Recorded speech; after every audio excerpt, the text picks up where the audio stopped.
My best friend moved in with me, but turned out to be the worst roommate.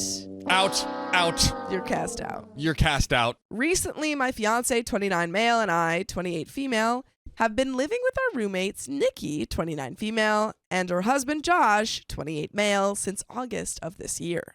I have known Nikki since middle school and Josh since high school, back in mine and fiance's hometown, Hell's Pit Stop, HP.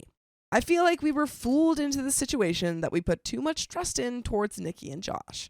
By the way, this comes from Topaz Scorpio 96, and if you want to submit your own stories, just go to r/Okie Storytime subreddit. So, for brief context, my fiance, again 29 male and I, 28 female, moved away from our shared hometown of HP in 2018. And since then, that town has been declining steadily. My fiance and I have accomplished so much, are finally done with college academics, have finally gotten into full-time careers, and are ready to tie the knot and begin a family here in our current city and my birthplace, Pine. As ready as we are, we have been diligently planning our finances and budget to make the next chapter come to fruition. I work a full-time job that utilizes my veterinary medical knowledge, and I run a side business that I network with my closest Pine friends. Been managing it since May 2023. My fiance works with law enforcement full-time with his newly started side gig as a delivery driver. We have very recently started to take in more overtime and side business reservations due to our recent and ongoing roommate drama. Nikki and Josh were my closest friends growing up in HB. Nikki and I have known each other since middle school and Josh since senior year in high school. Nikki and I share similar backgrounds of family dynamics, and Josh came from a very toxic household. Father's a thug, mother dealt with substance abuse and is now deceased 3 years ago. They met and started dating around the same time my fiance and I started dating in 2017, married in 2021, and have since not left HP until this year in August. I got engaged to my fiance in 2022, and we were hoping to be married by next November now that we're done with school and have careers lined up. However, that may not happen due to current circumstances that will require us to allocate our finances differently. Uh-oh. That's never good. No. To start, Nikki and Josh were experiencing a horrible landlord, had terrible roommates, were having low job prospects and growth, and were overall not very happy with quality of living in HP for a good while before summer started. After they visited for my graduation this past May, Nikki and Josh were really impressed by Pine. Nikki and I were in touch more often, and she would say she wished she could be there or able to leave our hometown to start anew and give her and Josh a fresh start. Within June, we were all passing back and forth the idea of helping Nikki and Josh join us in Pine, and we would be in a win-win situation as roommates that could help both parties launch forward with their respective goals in the next year or so.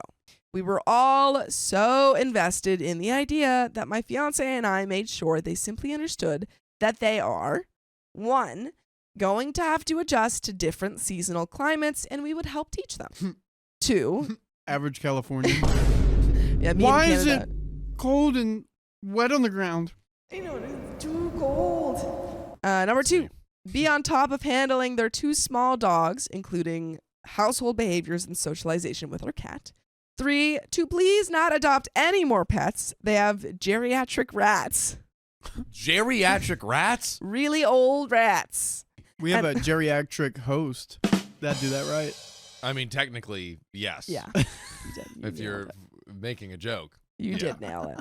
Good job. And we cannot add more due to the cost of pet rent or risk of being fined. I don't know what number I'm on. 5, help maintain a clean home so as to avoid injury or illness for ourselves and our pets. And 6, simply be very open with communications with us about anything, as my fiance and I do work a lot and want to make sure we all get along, or if home problems arise. When I tell you we accomplished a ton in a short amount of time, I mean it. My fiance and I made arrangements to transfer our lease at our complex. I helped Nikki by paying for one of the dogs with the best temperament to be an ESA animal, partially to avoid having it rehomed due to the complex's pet limit. And I notified our local Pine friends for job leads to help Nikki and Josh to start applying ASAP. Nikki and Josh were to focus on ending their lease, job situations, and other tasks in HP. This was all done in June to July. Is this, What? Sorry, is Yes. this too much? We're getting a lot of details. A lot of information. Yeah. A lot of information. It seems like just to condense it, it Please. seems like OP and their partner have these two friends who they grew up with in their hometown, and their hometown kind of sucks. And so OP and Pine. partner, HP. HP sucks. OP and her partner moved to Pine, which is a lot better. And we're talking to their friends, Nikki and I believe Josh. Yes. Nikki and Josh. And Nikki and Josh were like, wow, Pine sounds great. And they talk a lot about it. And eventually they decide Nikki and Josh are going to move in. But they're like, hey, there are some ground rules. You just got to be really careful about the weather. There's going to be some stuff that you're not used to. Yeah. We have And geriatric rats. They have Josh and Nikki have geriatric rats. Geriatric rats. And so there's Okay. just a bunch of pet stuff that has to be figured out. A lot of stuff. Yeah. A lot of So rules. a lot of rules and things that need to be figured out before Nikki and Josh can move in. And that's where we're at. Got an ICU. Also, if there's anything that's like not pertinent, Yeah. we got a lot of words in this story. A lot of words. So do what you do best okay. and read like the wind. Fast forward to August. We transferred our lease from a studio to a 1-year lease in a 2-bed, 2-bath apartment with the complex we've been living in for the past 3 years. Best place to be, quiet, and most affordable in a university town. Nikki and Josh had to be convinced that this was a big money saver, $2,000 plus savings, compared to getting a whole new lease at a new place with high accompanying deposits and fees. Okay. Josh really griped about it as he wanted a more upscale luxury apartment, which was at a higher cost, less space, and charged rent fees for pets and parking. What about I also- my geriatric rats? Yeah, the rats. But also, I don't know if Josh can really be saying, I want a better place. Like, the whole point of them moving in with OP and her partner is that they can't afford it. So it's like, why are you Yeah. trying to get a more expensive I have no place? money, but I want to live in luxury with my with geriatric my rats. It took some encouragement and reminders that luxury is not a need, but it could be achieved later if that's what they want. It seems like OP and her partner are like life coaches for Nikki and Josh. Yeah. They're like, this is how you have Good to live. observation. Yeah. We would help them learn how to budget and adjust living styles the best we can that rewards back generously. Nikki was all on board with whatever it took and was very much looking forward to it. But it should have been a warning sign with Josh in how reluctant with almost everything we had to do he was. At the beginning of August, Nikki came up with the dogs and secret rats first. Now the secret rats. Secret geriatric rat. That's my new band name. Yo, let's hear some SGR. Yeah, so Nikki came up with the rats, the secret rats and the dogs. First, after resigning from her part-time job in HP. Josh was to follow in September once he was able to exit his full-time job with a big payout. Both worked in the same business. I cannot begin to express how enjoyable, peaceful, and fun it was to have only Nikki that whole month. She was a team player. She and I would cook with and for each other nearly every evening. We loved to cook and try new foods. Nikki was more inspired and driven to do and try anything in her job search. She was even considering returning to healthcare services or seek a new path in it for closure due to past traumatic experiences from HP.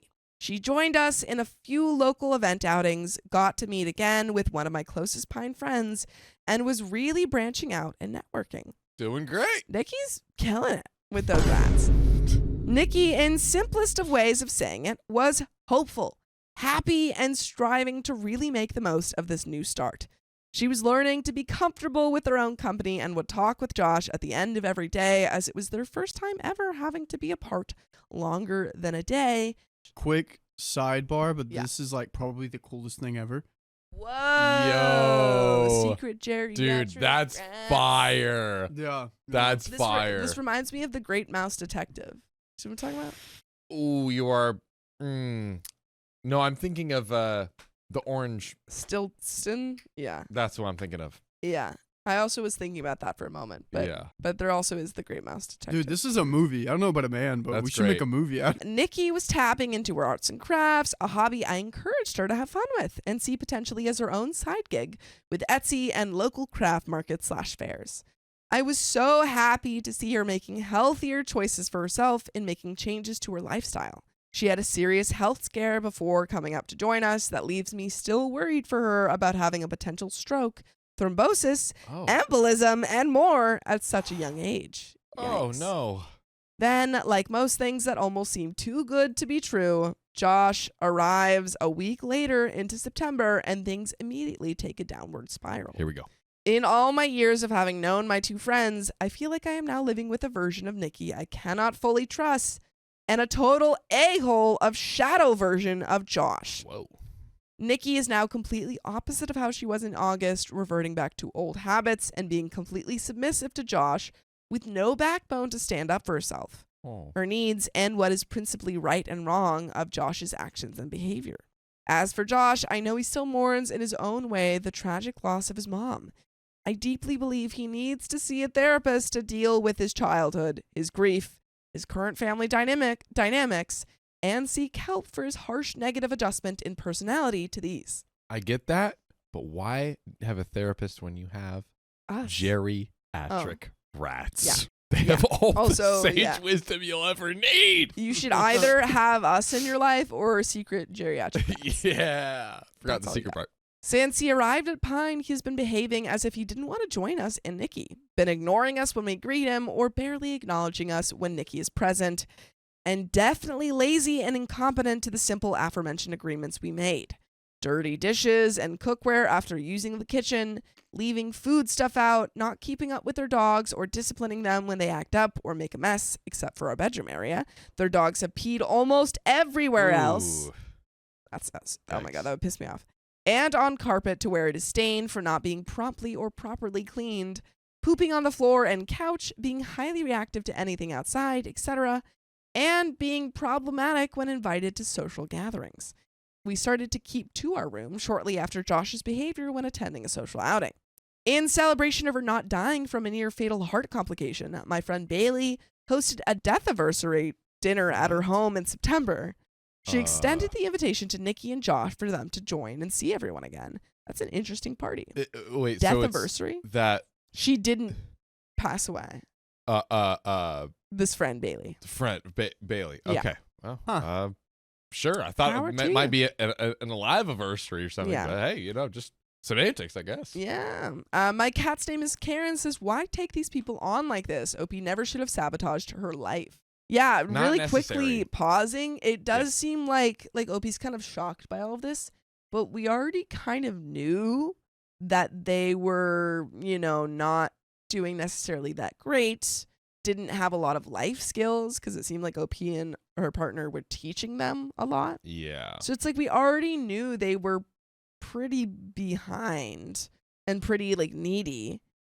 So I feel like some of this stuff should have been a little bit expected. Why? Yeah. Like, I think there's, it's great to be able to help friends with different things. And if someone's like, oh, hey, you've got it all together, show me your ways, whatever. Great, beautiful, get some coffee. Yeah. Do they have to live with you and you Yeah. be their free life coach? Yeah. Don't need that. You don't need to do it. Yeah, they can still want to move to Pine without having to live with you. Bingo. Bailey further mentioned to me how her husband, who started his own business, would be interested in getting to know Josh better and potentially hire him as an apprentice. Oh no. There we go. I don't know if I like that. Nikki and Josh accepted the invitation to join us. I wish they hadn't, and saved Bailey the hassle that was about to follow. We arrived at the party, giving notice to Bailey we'd be an hour late due to work. The four of us walked in to see folks enjoying a meal, conversations, games, and Bailey's kids up to shenanigans, greeted with the group, hello, and grabbed some food while it's hot. And we came in and made ourselves comfortable. Nikki and Josh immediately secluded themselves to a corner on the sofa, Josh on his phone and Nikki crocheting her hobby. Neither would speak to anyone who came to join them on the couch, trying to make conversation, nor did they try Bailey and her husband's food or chili, cornbread, mac and cheese, and chips with dip. There's a feast over there and they're Dude, not even eating? Get in on it. They're not Get even in. eating? Yeah, what do you fit in? I had to prompt Nikki to try a bowl of food and join us at the table for some conversation. Josh refused to try any, saying he doesn't like what they made and was fine on the couch. This did add insult to injury with Bailey and her family. Bailey's husband is a good cook, and since her close encounter, Bailey has been supported by us and her family in trying healthier foods with her and for her heart. We have all tried recipes with her at get-togethers, and they've all been delicious so far that you wouldn't tell if it was vegan/vegetarian. Nice. Nikki joined everyone briefly with food and then quickly retreated back to where Josh was, still not moved or indifferent from his closed-off posture with his phone. Bailey tried to offer to get something for Josh when going out to pick up some dessert in town. He barely acknowledged her and didn't answer. Why is he being such an a-hole? Yeah. He's like, Hey, yeah, no. you got it. I'll be him. You be. Okay. Oh, wait, no, you be him. I'll be. Okay. Yeah, here we go. Hey, I know you didn't eat earlier, Josh, so I just wanted to heading out to the store. Do you want me to grab anything? No trouble at all. I just, Okay. I was thinking maybe I could grab, a little sandwich. Okay.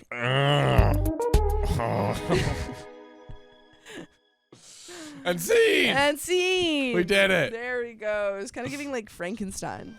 Yeah. Well, Frankenstein's monster. True. Important distinction. He barely acknowledged her and didn't answer. So I went up to Josh and asked what it would be that he would like to have with us, since he didn't want to eat or drink anything and does not partake in drinking booze. When he was even being quiet to me, Nikki quickly said for him, soda or Coca-Cola would suffice. I relayed that to Bailey, who quickly got it with dessert for everyone. Josh refused to even have any of that.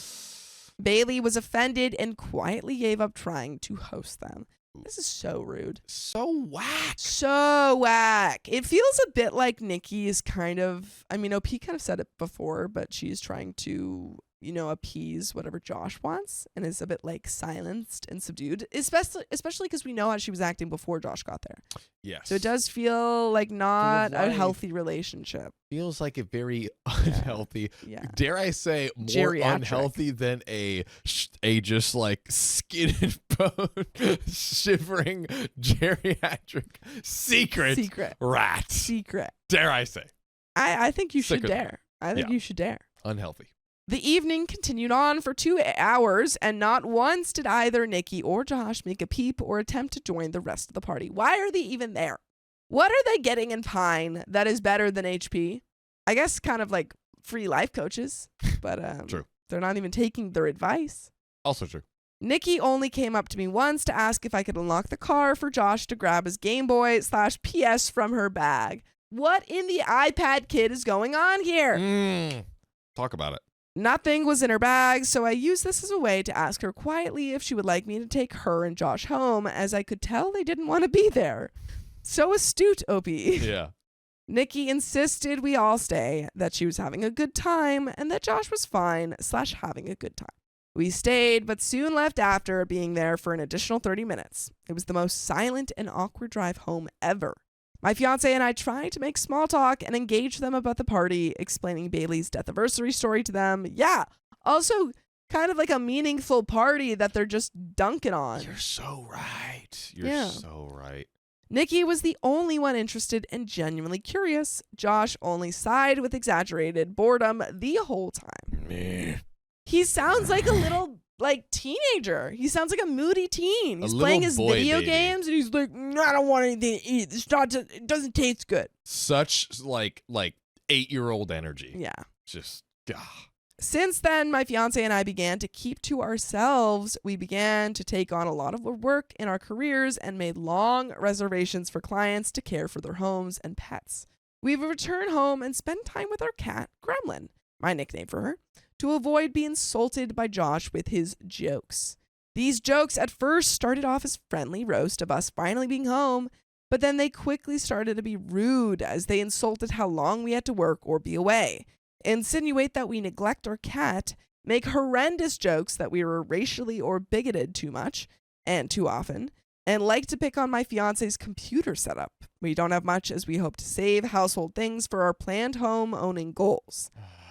Why are they just... Josh sucks. Josh freaking sucks. Kick him out. OP and her fiance did so much to help Josh and Nikki. So much. And are receiving just vitriol.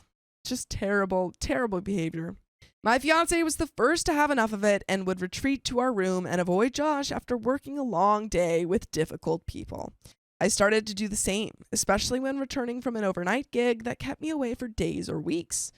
Our room became our safe haven. I began to cook less food as Josh wouldn't eat it, and Nikki fell back into habits of them eating out nearly every day for every meal.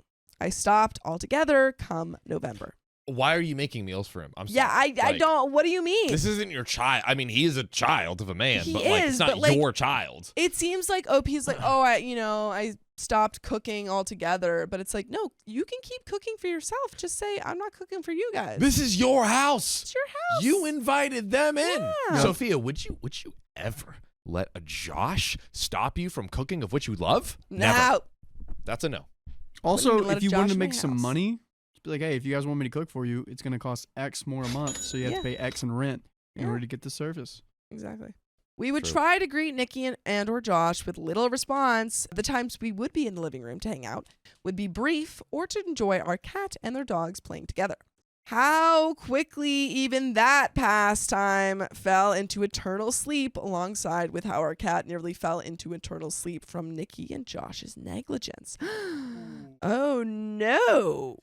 Our little gremlin, as she is so nicknamed for being a sassy tortoiseshell that loves to play pranks and play nonstop, got along so well with Nikki and Josh's dogs as they would play and chase each other, hang out in the living room when my fiance and I were home, and that gremlin would enjoy lounging around with them. We asked Nikki and Josh to supervise play between our pets when we were not home, when away at work, not to let Gremlin think she can be on the kitchen counters or dining table, as she does know better, and to make sure she and the dogs don't get into anything that'll hurt them. Simple rules, you would think. So simple. Simple rules. Follow them. We gave permission for them to let Gremlin out of our room to be with them and the dogs in the rest of the apartment. I guess that was simply too much to ask and expect of them. Uh-oh. In October and shortly before Halloween, Nikki and Josh returned from a road trip. Josh was recovering from an altitude-induced sinus congestion / head cold and brought back liquid cold medicine in a Ziploc bag. For 3 days, Josh had left that bag out on the kitchen bar top. I failed to see this due to me and my fiance having to work our side gigs that kept us away overnight for a few days, and we never went into the kitchen in avoidance of Josh. I meal prep every week, and we keep meals in our workplace fridges and at my overnight gigs, hence no need for us to enter the kitchen. Ooh. Uh-oh. Does Josh take food? Why do they do that? I think maybe to avoid him. Yeah, I think they just literally don't want to see Josh or Nikki. Like it almost sounded like I stopped cooking because it's like it almost feels that there's this expectation. If OP's cooking in the kitchen, then he's gonna want to get some food or something. Which- OP feels compelled. Which is weird, though, because it seems like Josh isn't even eating it. Like OP said, he's not even eating the food. So Dude, what's going on? going on. Unbeknownst to my fiance and I, until the morning of the 4th day, our cat came into contact with the cold medicine while unsupervised during play with the dogs. But the kitty doesn't have a cold. Which it goes against 3 of the rules they had. 1, All in not one. supervising the dog and the cat. 2, letting the cat onto the counters. And 3, letting the cat get into things that it's not supposed to. That night before, Nikki messaged me to tell me Gremlin was acting grumpy / very upset and had given her a hard warning nip to leave her alone. And not knowing and thinking Gremlin was being off due to hairballs of her winter coat growing in, I said for Nikki and Josh to leave her alone and put her back in our room. That following morning, my fiance went to change clothes for work and found Gremlin surrounded by vomit, acting needy and vocalizing and lying down. Not good. He called me while I was at work in a panic, sending me a video of how she was behaving. On his way out, my fiance told me he had bumped into Nikki and explained the situation to her. But she was more concerned about one of her dogs having a reverse sneeze. What does that even mean? It's so dogs will do this thing. It's like it's a reverse sneeze, basically. Then about why our cat was so sickly. He went into work as he couldn't call out, but my work let me leave early so that I could promptly get her in to see the vet as soon as I could, knowing this was urgent. Gremlin was stable enough for me to come home and pick her up. I found her in our room with more vomited bile, signs that she had not eaten from her auto feeder in the last 12 to 18 hours, and her lying lateral and vocalizing to me her discomfort. Gums were pale and tacky, her heart beating so fast from stress. She wouldn't even accept her favorite snack for me to gauge her interest in food. Once at the vet, we went back and forth over what it could be. Pancreatitis, colitis, gastritis, constipation, or even unknown, undiagnosed IBD or renal disease. I don't like any of those sounds those of those things. Yeah, those all sound terrible. Yeah. Once Gremlin could be sedated for her fear, aggression, and pain, I ordered baseline blood work and x-rays to be done. While we waited, her vet and I further discussed what she may have gotten into. I admitted to the vet that Gremlin is curious, loves to explore and check out things by touch, taste, and scent, so she could have gotten into something left out or within her reach, not within our bedroom. Upon the vet's recommendation, searched the apartment for what could be the likely cause.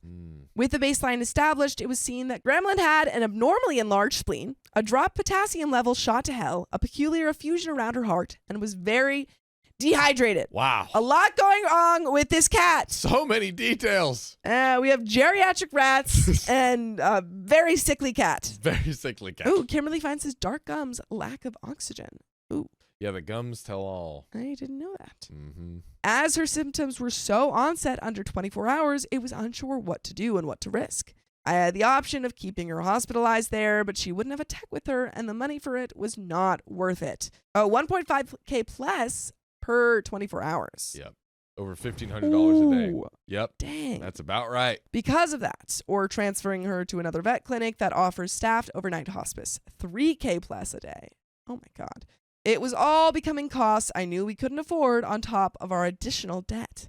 After weighing the facts, known then with my cat's results, what I knew and what could be done, and the risk, I got my cat stabilized with supportive care and took her back home. I had my fiance take over my gigs for me so that I could be with her overnight and monitor. Once home, I got her comfortable in her bed and put cat TV on YouTube. That's nice. Oh, that's cute. That same afternoon, I searched the apartment high and low for what she could have gotten into. I had found at first Clorox wipes and a disinfectant spray left on the ground by the dog's crate situated by the front door. Well, that's not a good sign. I don't like the sound of that. That's a bad sign. When looking around higher up, I found the Ziploc bag on the counter. And boy, did I see the glaring true problem of why my cat was being so sickly. Inside that bag was leaking cold medicine. Bad. That same bag I found to have evidence of my cat having bit the edges out of curiosity. Couldn't have just put away your medicine. No, we can't just close a bag and place said bag. You know what? Don't even close it. Just place it out of reach. Place it At least anywhere else. That's just crazy. That's crazy to me. Bro's about to run up $10,000+ of medical bills. Ooh, yeah. For this cat. Ooh, yeah. I saw red and felt so much rage having found this out, feeling sick that this was within her reach. I had no idea if Nikki and Josh were home. It is difficult nowadays to tell as they always leave their dogs out unsupervised and their door shut when away from work or home, which probably is not great because these dogs are peeing everywhere. True. They're pee everywhere else except for our room. Yeah, they're like, we close our door and then we open your door and let them pee there. I angry cried on the kitchen floor for a good while before I could text my fiance what I found. It took every ounce of rationality and self-control to not break down their bedroom door and charge in screaming. But I knew they wouldn't like or take accountability if I did erupt like that on them. I knew how Nikki would react and how Josh would shut it down. Yeah, hey, whoa, don't pin this on me. John's shutting it down. I'm innocent and have no geriatric rats. Not a single geriatric rat. Not a single one. In sight. I collected myself, calmed down, and sent a message to Nikki and Josh in our roommate chat that I needed to talk to them about my cat and what was going on. Put your foot down, OP. Put it down. Put it down. 20 minutes later, Josh returns home from his work, ignoring and avoiding eye contact with me while I stand in the kitchen watching him, walking straight to their bedroom and shutting the door. Then they both emerge, awkward and quiet. It reminded me of how my siblings were nervous before scolding from our parents. I explained everything to Nikki and Josh of what Gremlin was going through and what I had just deduced it to. what I hope to be a very mild toxicity poisoning of acetaminophen. Acetaminophen. Acetaminophen. Say it one more time. Acetaminophen. Acetaminophen. That's a fun word. That she came into contact with by biting the Ziploc bag Josh had left out, containing leaked cold medicine that bursted from altitude change. Also, Kimberly found, okay, maybe this isn't accurate, but Kimberly Fine said, who the F keeps liquid cold medicine in a bag? But it was a burst. It seems like it had broken, yeah. Right, and he maybe had the plastic bag around it in case it did. Yeah. Okay, that's yeah. more understandable. But it seems like we have just every one of the rules that OP had set forth for Nikki and Josh just completely ignored. Because you know what? Maybe, we've all been there unpacking. You leave things out. Maybe you forget to put them away. Yeah. But had they been observant, had they just watched the cats. Yeah, that's the thing. They left the cat. They, like OP said, oh, you can either leave it in my room or let the cat out if you're, observing. Oh, and yeah, OP mentioned it. Yeah, just completely. Come on. The entire time I was speaking to them, only Nikki maintained eye contact and concerned interest while Josh stayed just out of my line of sight towards their bedroom. He sounds like a child. So Nikki is here and she's like, yeah.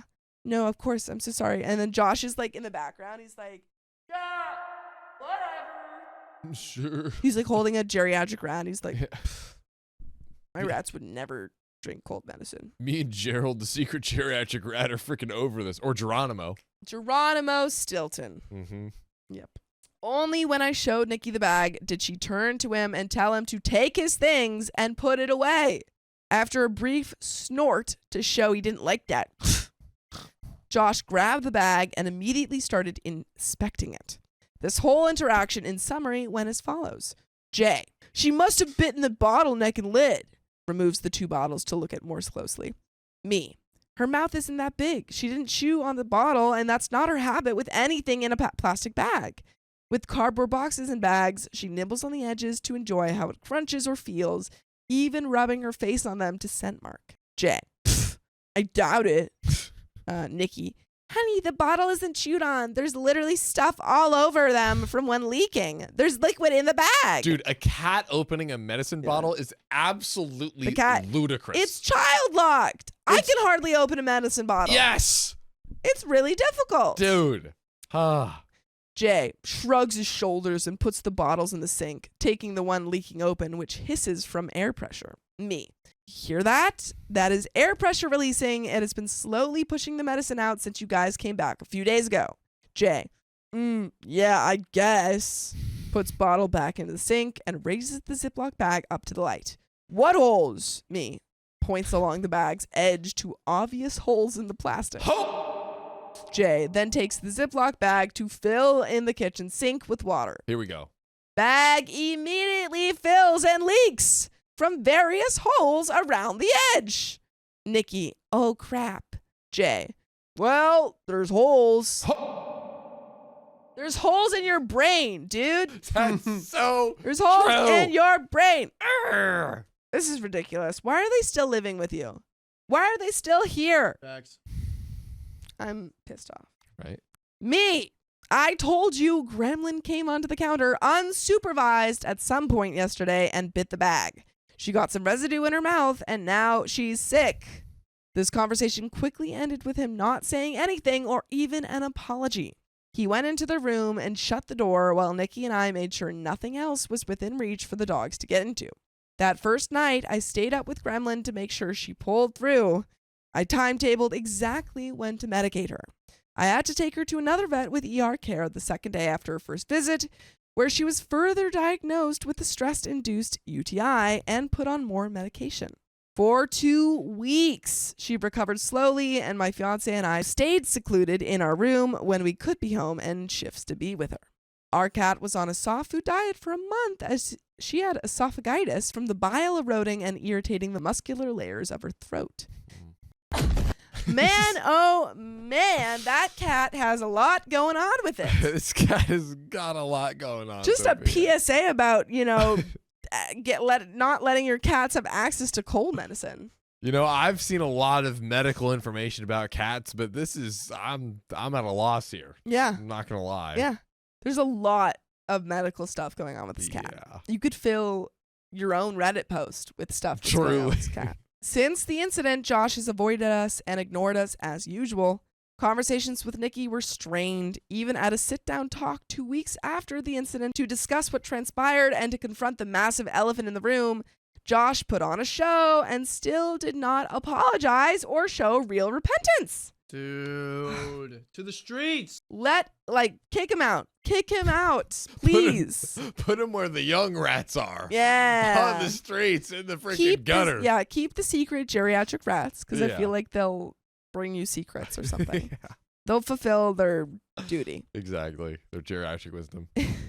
In a more private conversation with Nikki, since she was the only one I could be honest with and whom my fiance felt would be open to it, we asked that she talk to Josh about reimbursing us for half or all of the $3,000 spent on Gremlin, which I think is like pretty fair because they are the reason why the cat is so sickly. Yeah. And they don't even care. Don't care. It's so avoidable. All that. Yeah. Dude, if you really want to get back at them, cats and rats. Not the geriatric rats. But they're a secret that the cats wouldn't know. Oh, They dude, can't you're right. possibly know about these geriatric rats. What if one of them is like the cat is Tom and then it's Jerry the geriatric rat? Whoa. This is like when they're really Just saying. old. Exactly. Good show. Nikki agreed wholeheartedly that it was only right that they did, but she would need to talk to Josh about it first and let us know ASAP. Josh ain't gonna say nothing. Josh is going to be like, we don't owe them money. This is ridiculous. I don't freaking care, man. What was that? Since then, a whole month has passed with more occurrences in the interim. Nikki has not given us any updates nor spoken to us. She and Josh continue to leave a mess in the kitchen. Their dogs unsupervised and loose in the apartment and have made little effort to work with us in between maintaining the apartment. Between shifts, collecting OT, and working our gigs, my fiance and I clean the apartment at night in the late hours, early morning. We were paranoid our cat would relapse or have delayed health problems, but she thankfully hasn't. That's good. Thank God. How much did she have of that cold medicine? I mean, Yeah, how much does it take to make a cat get sick? Well, she was lapping at probably it. So. not much. I'm guessing like a lot of the bottle spilled to where it was like pooling right at Yeah. the bottom of the bag. So if she kind of just like got all that out, then She's done. That's it. like maybe like half of like a serving of those cups or so. Yeah. Something like That that. makes sense. Gremlin has since been kept within our room, basically her room now, with everything she needs, and one or both of us being home with her every night. Nikki and Josh no longer have permission to enter our room or interact with her. Gremlin has not left our side and avoids Josh when he happens to be out at the same time as us. Gremlin only ever leaves our room when we are home to watch her. With my feelings of betrayed trust and disgust, and my fiance's anger towards Josh, we have agreed to do whatever it takes to afford our first home by next summer with our jobs and side businesses. Yeah, he's like, we need to get out of here. Mm-hmm. Wait, they need to get out of there? Well, so basically, I think they went in on the cost of this place that they're living at Yeah. with Josh and Nikki, and so now they're like, okay, yeah, we can't live with them anymore, so let's get our own place. Let's use that to save up to frickin' get our own place and say, see you later. Yeah. Oh, man. If Nikki and Josh do not repay us, we are considering taking them to a small claims court. We made plans to potentially forego a wedding with family and friends and elope. Yeah, I mean, like, you're about to spend some money. Yeah. And also, you spent $3,000. So if you don't get that $3,000 back, you better go out fighting. Come on, That's man. all I got to say. Come on. As much as it was becoming a fun plan B to that milestone due to family drama, it now has a solemn tone of its reality, adding on to our anticipation and joy in soon becoming husband and wife. That's great, but it sucks that, your joy is being somewhat dampened. Oh, 100%. Also, not to add more details to this story, but Prince X did make a good comment. A 25-pound baby can only have 5 milliliters. That's like nothing. Whoa, That's like just okay. covering the bottom of his little plastic cups. So if a cat had that much, or dare I say more, like 2 or 3 times that amount, Not good. it's not good. Good. I will be happy to marry either way, but we wish this wasn't driven under these collected circumstances. To add to my disgust and mistrust, I grieve for a friendship being lost with Nikki and what no longer exists with Josh in any capacity. I arranged for Nikki and I to have a girls' night out before Christmas, something I know is much needed but necessary. Also, Riley, what I need is a cup of water. Please. The queen requires water. My Thank throat is dying. you. Ah. How much more store we got? We're over halfway through. Wow. We got Like a chunk. 60%? Yeah, maybe 70. Nice. Yeah, let's take a pause. Let's pause. Because I read a lot. You did. Waiting for an update that never came. It's just a stream of consciousness. Yeah. What are your thoughts? My thoughts are that they do need to get out as soon as possible. Yeah. They should basically press charge. Like, I think they'll kind of need to, honestly. Like, might as well just get ahead of it at this point, because Yeah. I think Well, they've been so awful this whole time. yeah. And it's Just like, you're not saving the friendship. and if you don't do that, then they can waffle around and, kick the can down the road, or at least Josh can. Maybe she goes like along with it too. But I think you basically be like, yo, give us his money. We'll file the claim. And then honestly, potentially even see if you can get him kicked out sooner. I would see, because like maybe there's something with the lease or you can break the lease or get them to get out. Something. But I think maybe the issue is that they can't afford the lease all by themselves. So, because that's why they want to move into a kind of a less expensive place. What did you get? Hey. Where is that from? Looks good. All About a Unicorn says these people are the worst. Teach them a lesson. And characters that I can't read says they don't deserve to be pet parents if they're disregarding OP's situation. Exactly. Oh, True. heck no. Exactly. My cat's name is Karen says they're going to have to legally evict them, which will take months. So it might, like, by the time that they go through that whole process, which I'm assuming it would be expensive, the lease will probably be up anyway. Did we go for more? More what? Like, More money? Let's just even it up. Let's just round up to 10 grand. Let's just do a sweet 5K. I don't Yeah. even know if they have two freaking pennies to rub together. Yeah. So Oh, heck no. I doubt they do. Like, it doesn't Ooh. seem like they're really working Maybe go that for a little much. Here we go. 3K, but Josh has to volunteer at pet shelters, making them happy. Yeah, you have to do community service Yep. because you almost unalived our cat. I like that. And also it teaches him how to take care of pets, which he clearly doesn't know how to do. Ooh. But there's more to this story. you got this. Do what you do best. Read Yes. like the wind. We need to know what is going on. And if Nikki was ever able to talk to Josh, I feel like she will defend Josh regardless, which is disheartening to think about. Yeah, it seems like she's pretty, subdued around Josh. I don't know what else to say. I just had to vent it here. I understand I may be the a-hole in some Reddit subs, but I have read and witnessed enough animal negligence cases of ignorant animal caretakers, boarders, and pet sitters who are held accountable, very similar to the same cases in which I know Nikki and Josh would be held at fault as they had our cat under their care and supervision with our permission when we were away at work. If this were one of their dogs that had occurred to under our watch, Josh and Nikki would have been equally as upset and distraught, and rightfully wanting reimbursement and penance. Or, heaven forbid, if this was a child of ours under their watch, this would be a horror, and I'm sure I would be in jail. Ooh. I'm a mix of emotions typing this late at night while sick in bed with a cold beside my fiance, who is asleep for a couple hours before he starts deliveries. We are so overwhelmed and overworked and overstressed, having been working nonstop since October. I just hope we find our starter home soon to begin our new chapter and for our little gremlin so that she can run around and look outside windows whenever she'd like without us having to worry if someone left out potentially harmful things that shouldn't be left out.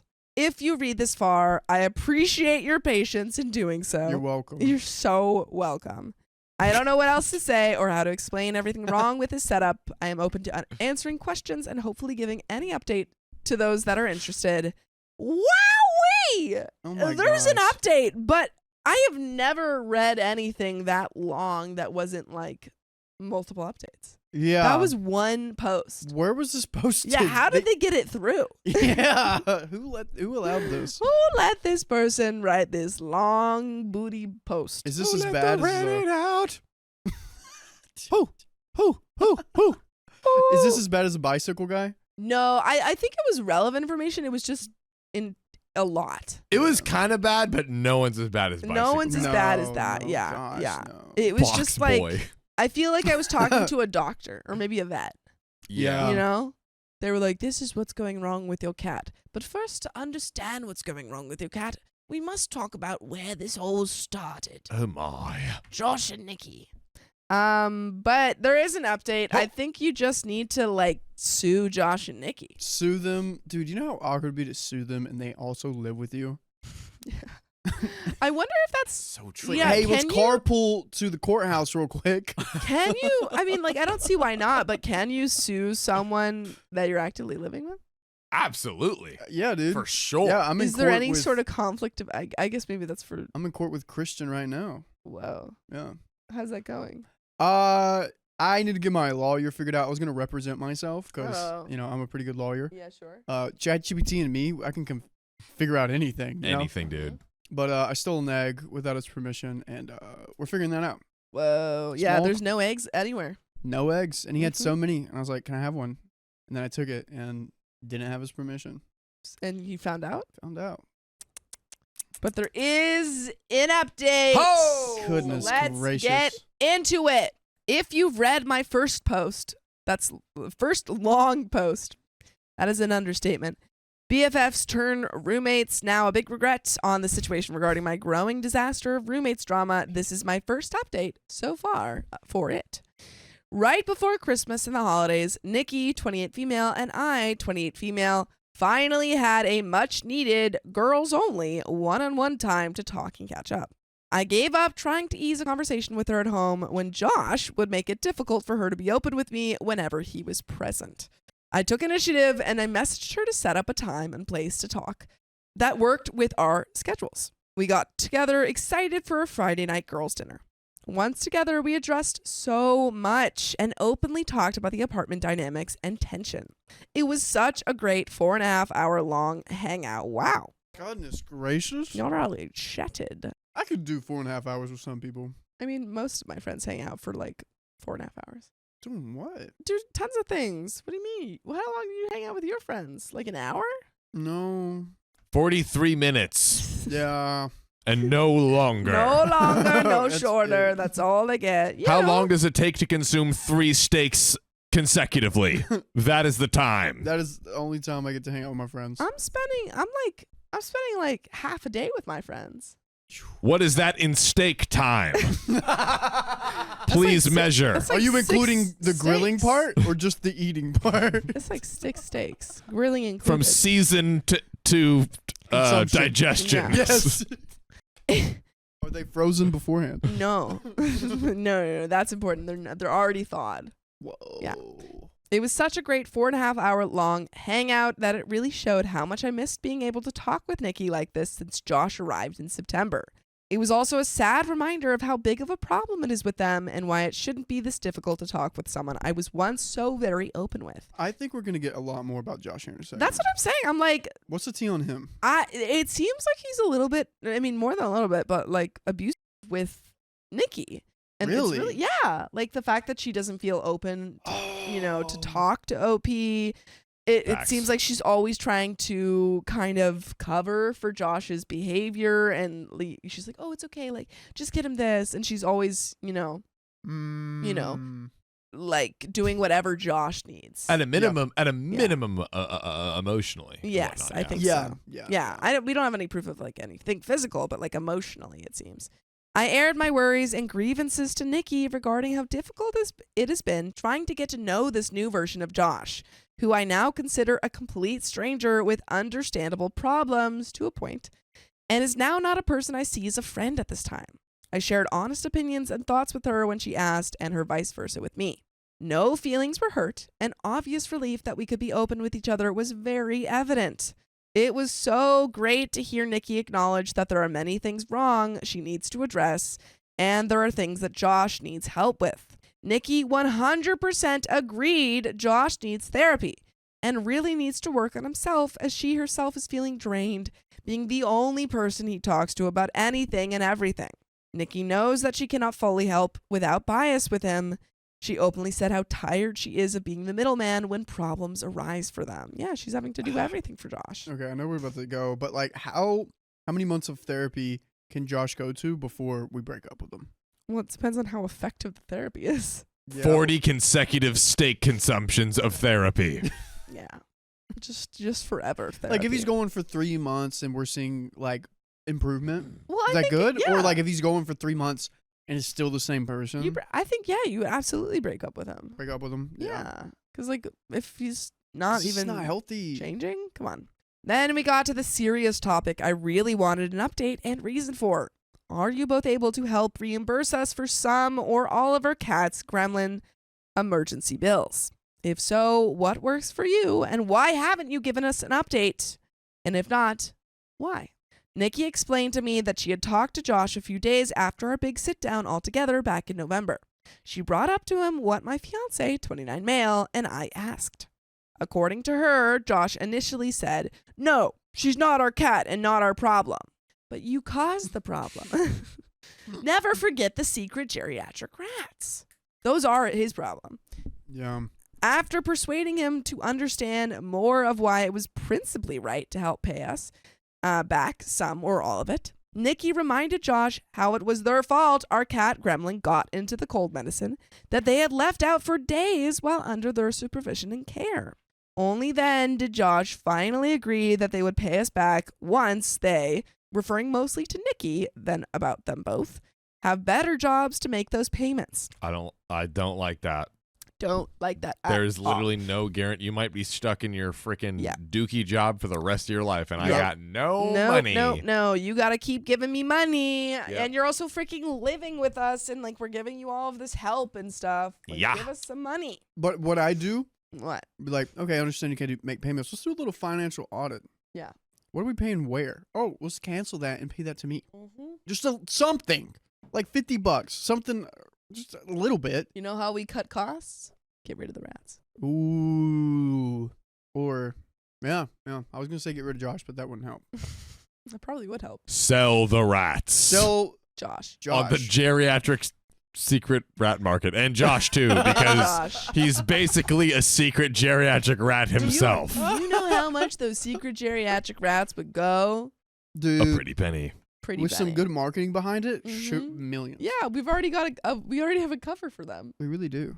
Nikki reassured me she would be more than willing to start paying us back in monthly payments starting next month of the new year. I accepted her offer, wanting to do this, saying we would be fine with $250 per month for 4 months for the partial reimbursement, which is what my fiance and I were fine with. Or have payments for the entirety done in 6 months of $400 per month. Nikki adamantly said she wants to pay for the whole thing, which is, again, about $3,000. Well, it's been a week into January of 2025, and she has not communicated with me about her payment, nor tried sending one alongside their dues for rent. In fact, she asked for an extension on their half for rent and utilities. Yup. So now they can't even pay rent. That sounds about mother frickin' right. Saying she needs to wait until Josh is paid for them to be able to make payment. Neither I or my fiance can understand where their money is going, that they cannot even do a base rent of their half of $1,000 flat. But I digress. Ugh. Between September and now, too much has happened with very little effort for them to fix it with us or make amends. Too many small instances of microaggressions and purposeful incompetence, mainly from Josh the Nikki, has been making this living situation nearly impossible to finish our lease with them. Just like say, no, you can't have an extension. Yeah. Like you have to pay it or you have to leave. Just put your foot down, man. Get out. And you could probably find better roommates. Oh, yeah. Evict them, you get better roommates. Absolutely. With being nearly 2.5 to 3K down and behind schedule of our plans and saving up for our first home or wedding because they got our cat nearly fatally ill, I am researching small claims to see if it was even worth pursuing. Most of our local Pine friends agree that we should not let this go lightly and attempt small claims. Some of our family members are saying we shouldn't keep pursuing, as Josh and Nikki will still more than likely not pay, and that this has already broken our trust and my friendship with them. Yeah. To which I agree. My friendship with Nikki is fractured and keeps being so. And any chance of renewed friendship with Josh is non-existent now. If we still somehow are able to reach our goal to have a down payment towards our first home ready with pre-qualifications and loan needs met, I am heavily considering going no contact with Josh and low contact with Nikki. I don't even want them to know where we may potentially live. What? I thought that's Hide it. already. Wait, sorry, what'd you say? Hide it. Hide. Don't not tell them where you live. Don't do it. Facts. I think OP's just saying, like, whenever we are able to move out, I'm just not going to talk to these people ever again. Got it. But Except they're for already doing that, kind of. Yeah. Well, I mean, they still have to talk to them because they live with them, but Yeah. Sorry. Also, it'd be really hard to hide your address from them because what if you have mail? Where are you going to tell them to forward it to? Eat the mail. Yeah. With elopement being a strong but happily accepted option, a celebration later with family and close friends is being thought of too. But I will not extend that invitation of celebration to Nikki and Josh. I feel like they had a window of opportunity to really make amends with us about this and work through this, and they did not take it nor do so seriously. They literally have taken advantage of our friendship and have ruined a lot of opportunities for themselves coming here to join us in Pine. My fiance and I are still working OT on our side jobs / gigs in our downtime from our full-time jobs. I work 100 hours a week, 20 hours is OT at my job, then an additional 20 to 40 hours with my side business. it. What? What? Like, There are 164 hours in a week, right? yeah. That is like How? you are barely sleeping. Like, How? How are you? How are you traveling? maybe she's counting the. Is she maybe counting the time when she like cat sits and does like Probably. pet walk? No idea. I don't know. Dang, girl. My fiance works his 40 to 45 hours a week with his side business as an additional 20 to 45 hours. Yeah, that's a little bit, I mean, still crazy, but yours is insane. Let's hope that dough's big. Feeling stressed is an understatement right now, as not only do we need to stay on top of what happens at work and our own payments and dues, but we are practically the maids or apartment cleaning fairies, as my fiance likes to half-heartedly joke, of a shared space trying to keep this place livable and hygienically safe for all of us to be there. We both don't feel like going back home after working all day or night. We don't like leaving our cat shut in our room all the time, even if we are home. And we have really given up on making efforts to befriend or be cordial to Josh when nothing is reciprocated. With this update, I constantly wonder, am I the a-hole? Would I be the a-hole? What else can I do? I hope to have a more positive update / post later, maybe in the next couple of weeks or months. Even if no one has been reading my situation, I feel some stress relief being able to share what's happening to us. So thank you to those that have read this. And there is another update. Is it long? Hold on. Seems like it. So it seems like OP and her partner have found a new place. Nice. And they're slowly gathering their things to move out. And they're trying to figure out what they should do in terms of, like, should they break the lease? Should they wait until the lease ends naturally? I think OP wants to kind of do the, like, pay the vet bill themselves and take them to small claims court, it seems. Oh, wow. Yeah. I mean, facts. Yeah. And that's kind of it. Just tying a bow on it. Like, Let's was do it. OP the a-hole? Did she make the right moves? Only for making us read this long story. A-hole for making us read it. Not an a-hole in other aspects. Yeah. No, I would say not an a-hole for, like, anything that you're going about in terms of trying to break the lease or trying to get them out or making them pay for the cat. But I would say just in the future, when you have friends who are clearly not really don't have their life sorted out, maybe don't live with them. Sometimes whenever, like, we made this whole situation in the house work out, I'm kind of baffled that it worked out so well. So well. Because we read stories like this of people yeah. getting together and it's just horrible. Yeah. And I'm like, we're working, living, and partying together. Yeah. And it just seems like, Riley's one of don't my understand. best friends. aw, I'm glad I'm one of your best friends. Mm-hmm. And we just we live together and we work together. Yeah, Sophia's definitely my like best go-to girlfriend right here. Like, well, there's kind of like an added thing there. Well, I'm just saying. Well, like honestly, just say I'm one of your best friends. Top 3, heck yeah. I'm not gonna order them, but yeah, top 3. Well, top 5 for sure. There's so many. Gender is a construct. We got 2 of my best friends in the room. That's insane. Right I'll take top 3. Yeah. I'll even take top 5. I'm just blessed to be here with. I'm just glad it worked out coming to California. Yeah. Oh, anyways, but still, this is crazy that they just became nightmares. Yeah, sucks. Not really nightmares. I'd say like just don't do it. They're sloths. They just don't do anything. They're just like they just sit there and they're like they're teenagers. Teenage. That's the word. Yeah. That's the word. But that is the end of that story. My bestie's behavior is problematic, so I'm going no contact. I just wanted you to buy her drinks. It's not that big of a deal. There are 3 main events that have unfolded throughout this debacle leading up to the decision. This first happened in August of 2024. The second, and in my opinion, the most damaging and detrimental, happened on Halloween of 2024. The third happened just a few days ago, and I have absolutely had it. I've always been incredibly fortunate to have a family that I'm close with, so this is not a decision I've made lightly. By the way, this comes from user Zappy Zaza, and if you want to submit your own stories, go to the r/OK Storytime subreddit. But before I get to that, I would like to give some context. My brother, who we'll call Neville, and his very close friend, Bartholomew, which I will shorten to Bart, his close friend's girlfriend, all of us are roommates. Neville has always been a bit of a turd, but lately he's been genuinely dismissive of me. And he has this false sense of superiority because he makes more money than I do, which is just ick. We weren't raised that way, and I don't know why he's starting to change like this, but that is beside the point. In the beginning, Prudence and I got extremely close. We did everything together. We learned about each other's deepest secrets, our fears, our thoughts, etc. I would have trusted her with my life. She always supported me when Neville would be mean to me,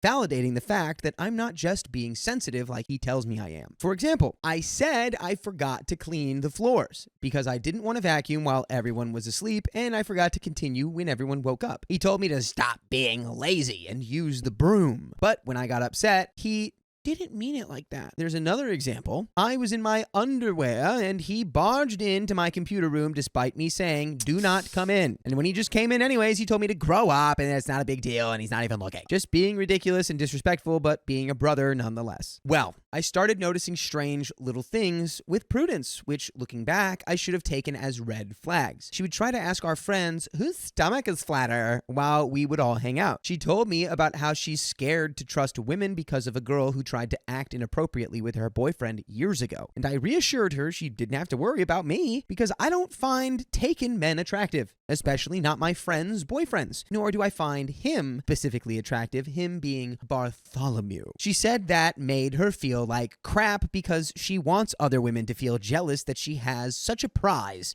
and feel like she won. She constantly compared our front airbag sizes, constantly talking about how she could help me look better if she does my makeup because I don't usually wear any except mascara.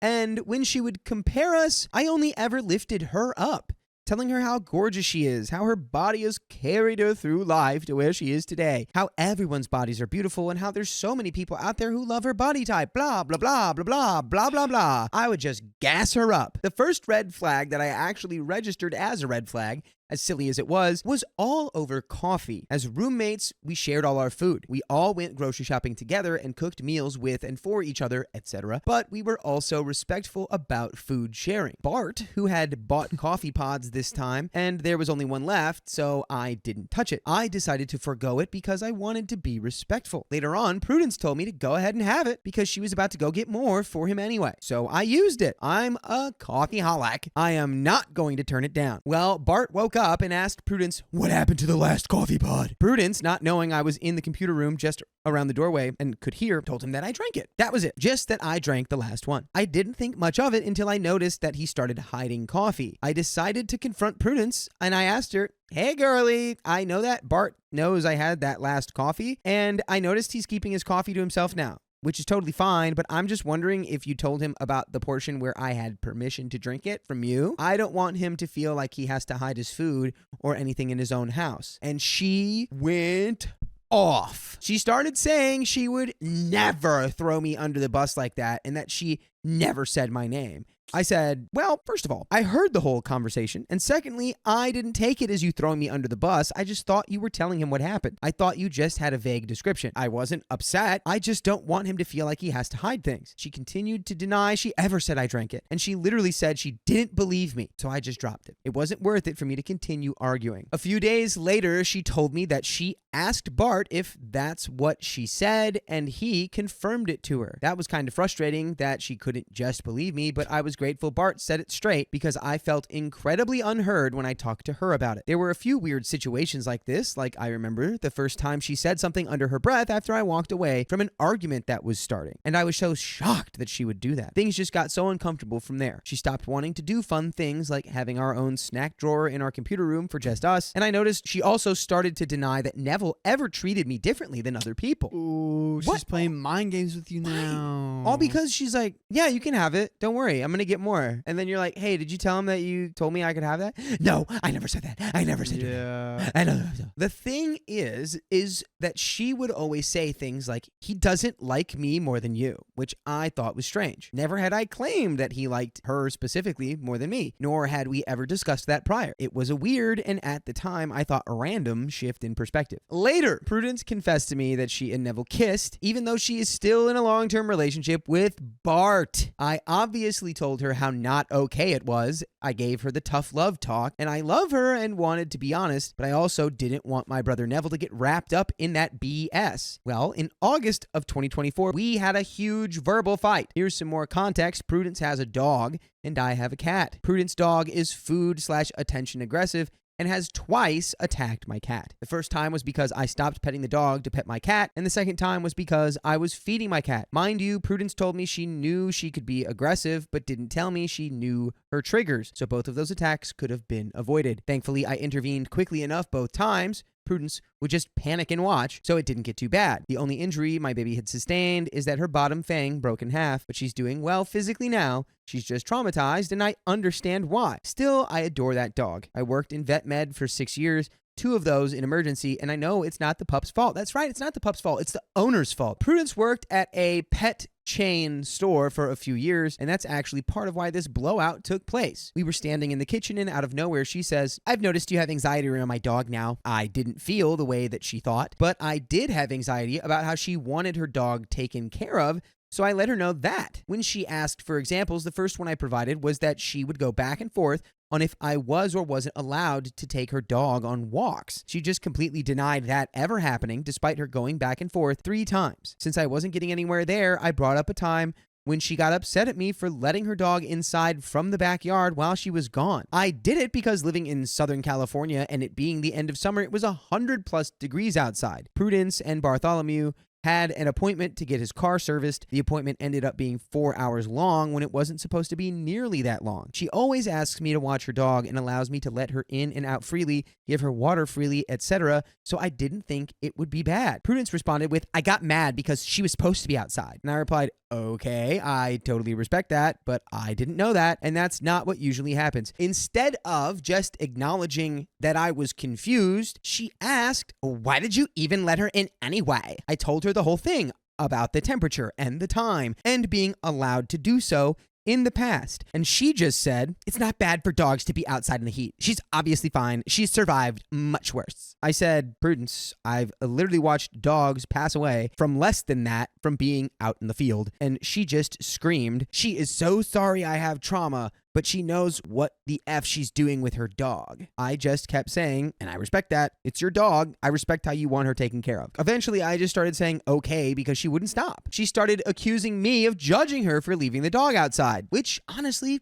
you should. Yeah, we're judging you right now, girl. I repeated again that I wasn't and that I respected what she wanted. It just didn't make sense to me. She disregarded my clarification and continued to yell at me, so I started yelling back. and said I was done. I cut off the friendship, and immediately after, I ran upstairs to try and talk to my brother because I was having a panic attack and needed support. Unfortunately, I started bringing up the way she was projecting about him and her and how that was affecting me, and he got very pissed. He started screaming that I was the one that was projecting and that he can't effing help me. After that, I distanced myself. I was so hurt, and eventually things kind of settled down. Neville and I got over things, and Prudence and Bart weren't really talking to me anymore, so it was nice. They were leaving me alone, which now brings us to Halloween of 2024. Prudence decided to have some people over for a Halloween party and extended the olive branch by letting me know I was welcome to join in, since everyone she was inviting was mutual friends. I was relieved, and I thought maybe,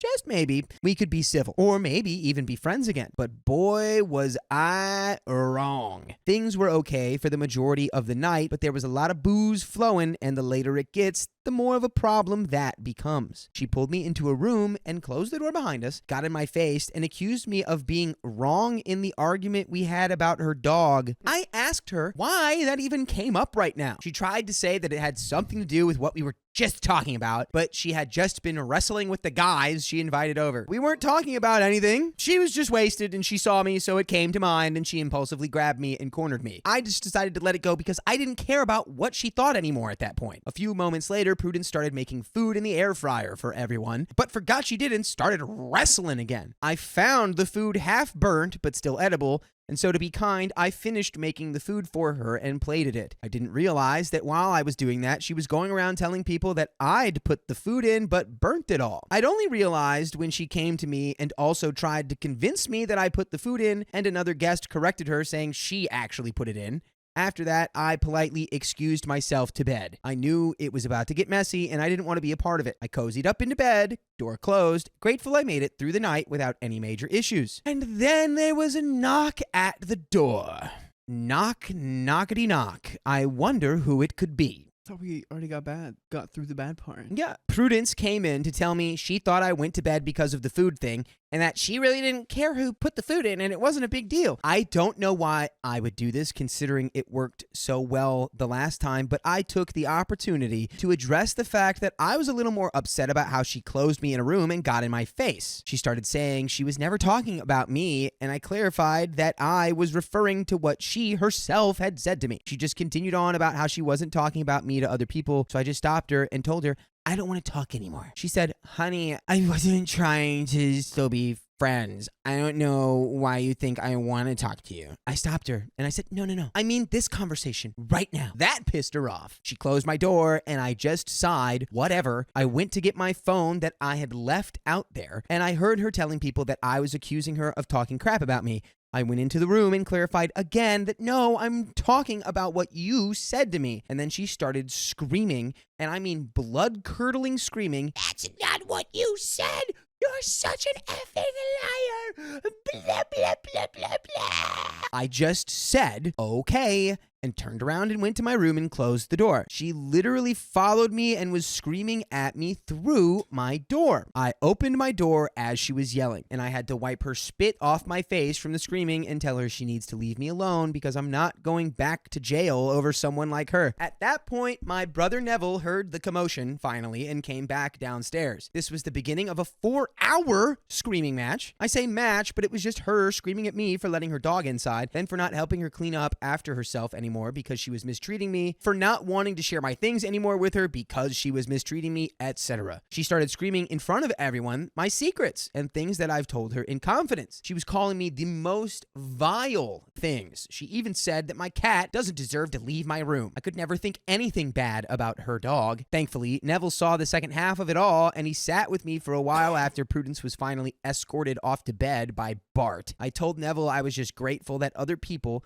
were there to witness what I've been putting up with, and he apologized for not believing me or listening to me when I tried to tell him how bad it was. Even though Neville didn't really stand up for me verbally that night, I was still glad he stood with me while I endured all of the things she hurled at me. I thought that him witnessing that was going to deter him from wanting to be with her any further. I realize this is already incredibly long, so if you guys want to hear about what went down with the third main event, the one that has me cutting off both my brother Neville and my roommate Prudence, and by extension cutting off Bartholomew since he's Prudence's boyfriend, let me know. And guys, guess what? We're about to know right now. We're just going right into it. I wanted to preface with the fact that there were countless instances of Prudence being toxic in between these main events. I'm not going to get into that. I also want to mention that the home we are renting is actually one of my childhood homes. We moved there in 2010, and just to reiterate, Neville is my brother, Prudence is my ex-best friend, and Bart is Prudence's long-term boyfriend. Okay, anyways, remember how I said that Prudence's dog has food and attention aggression and attacked my cat multiple times? Well, she doesn't watch her dog all the time, and her dog roams around unsupervised. This wouldn't be a problem to me if she wasn't aggressive towards my cat. I am always keeping her dog from eating out of the cat box, which is by my room.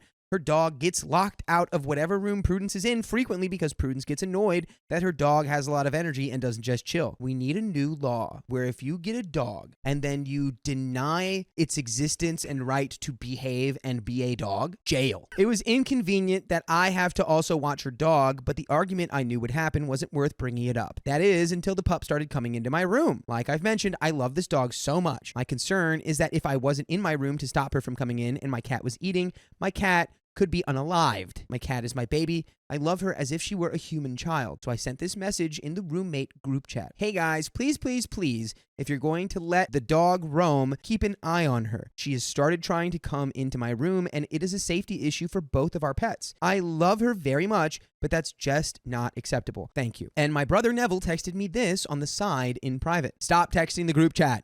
They didn't intentionally try to send the dog in there, and she's normally being watched. Please, I'm overhearing every single problem that everyone has. You won't have to deal with it much longer. Thank you. Oh, this is the point where I done lost my ish. A, she is most definitely not always watched, and B, I'm not going to stop standing up for myself just because he is uncomfortable. He said it's just crazy I've taken it this far. Like what?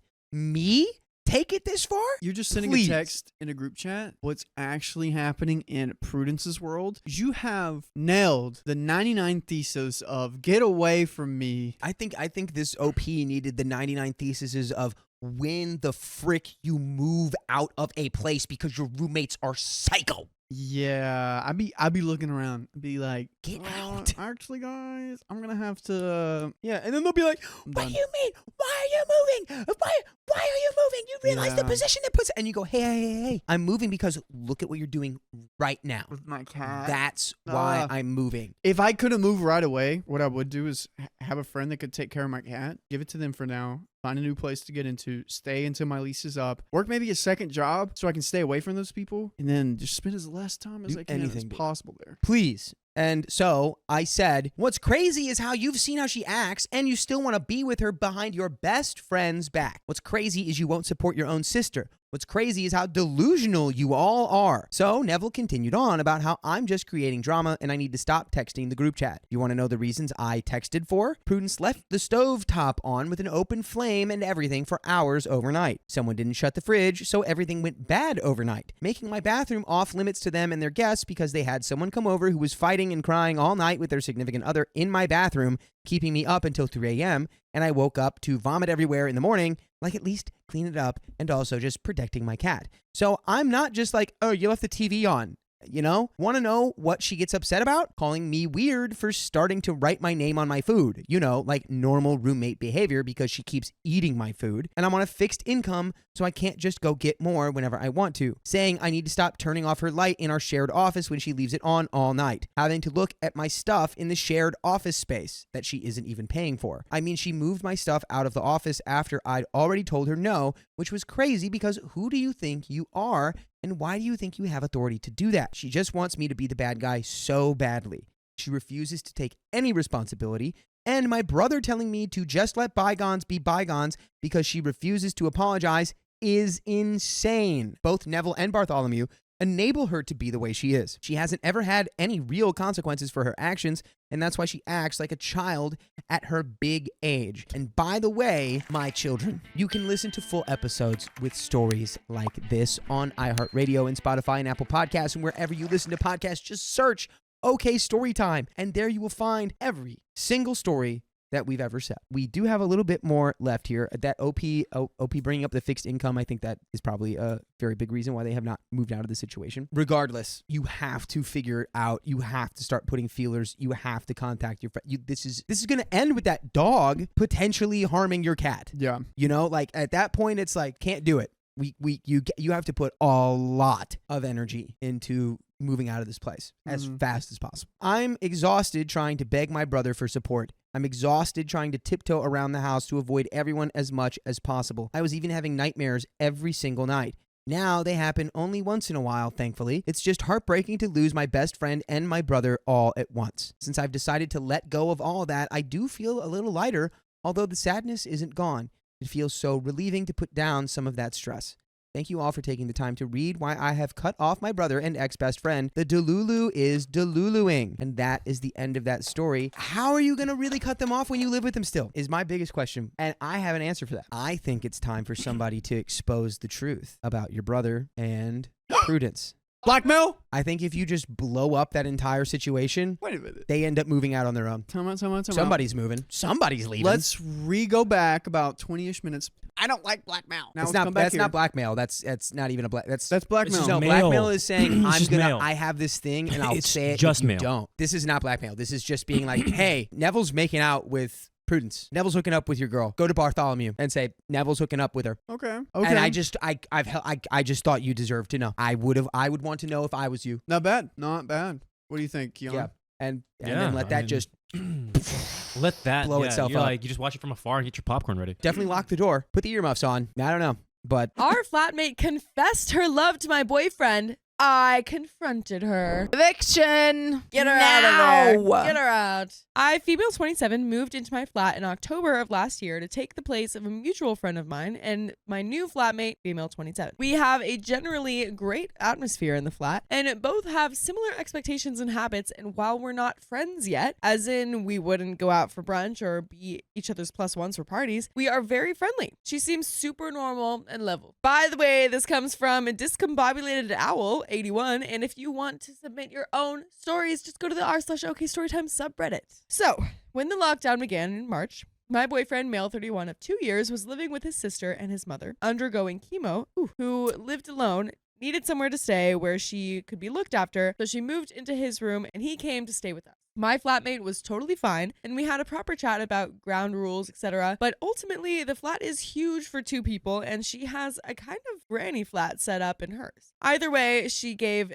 definite approval. Now, we 3 got on great, but never really spent a ton of time together. We all work from home and spend the occasional evening playing games or whatever, but ultimately, we didn't mingle much more than before. My boyfriend, however, cooks every night for the both of us as a thank you, and so we do now eat together. And my flatmate seemed happy to be included. It was great. However, last week, my boyfriend took me aside and told me that while he was in the courtyard hanging out the washing, she ambushed him from behind and gave a huge speech about how she's in love with him. And while she respects that he's with me, she has deep feelings for him and that she's available if he were single. Oh, and please don't tell OP. She didn't try to kiss him, but tried to hold his hand. He was very anxious and flustered while he was telling me this. The flat atmosphere is very awkward now, but as far as she knows, he's not said a word. She's not said anything else to him, but he did mention that she had touched his arm a couple of times as she was walking past recently,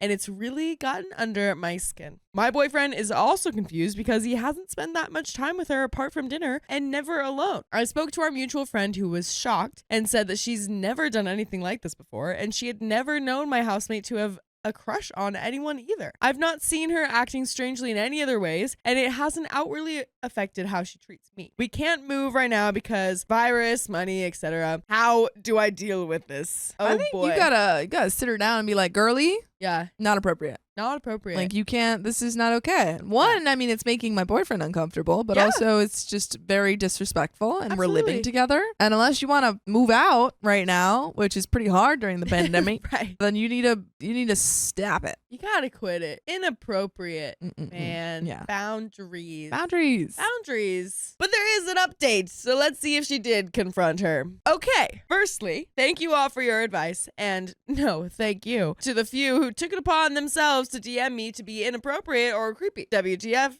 read the room. It gets a little intense, so first I'll just cover some things that I wasn't able to in my original post. I trust my boyfriend completely. Even if I didn't, this apartment is large, not massive. I know where that beloved mother ever is 24/7. A lot of you asked when, after my housemate's confession, my boyfriend told me about it. He told me a couple of hours afterwards. He explained to me, after we had a chat about it, that he was afraid that I wouldn't believe him or that I'd be angry. At first, he thought it was a weird joke that made him uncomfortable, and he felt, rightly so, weirded out. I agree with the bulk view that her continued touching is harassment, and while a number suggested that he just confront her himself, I empathize with being in a situation without breathing room where someone is spicy relatedly harassing you. It's not easy, and you can quickly find yourself unsure if those brief moments of crossing line even happen.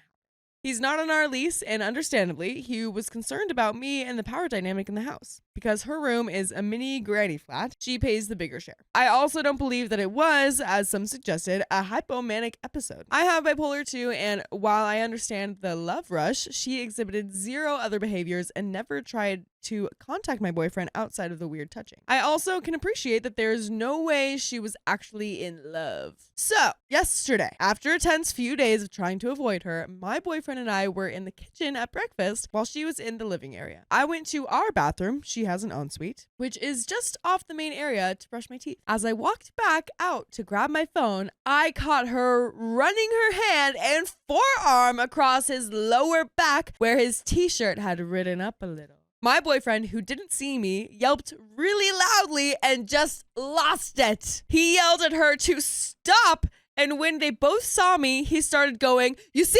this is what I was talking about. Aw. I was furious, just whole body anger, and I could see that she had now realized that he had told me about her confession and behavior. She sprinted to her room and slammed the door. My boyfriend and I went out for a walk to calm down, and he kept apologizing for not being more firm, but he was shaken up. That's not your fault at Yeah, all. not at Someone all. touched you without your consent, and you literally said no. Yeah. And then you told your girlfriend, Absolutely. and then she did it again. Still harassing you. Yeah. Some of you told me I should just confront her head on, which in the moment I 100% sided with. I was so angry for him. He told me that he'd rather give her the opportunity to handle it diplomatically. I appreciated what you guys said about lockdown being an extenuating circumstance, and in discussion with our mutual friend, I was willing to believe that an element of it was naivety, a bit of fantasy gone too far.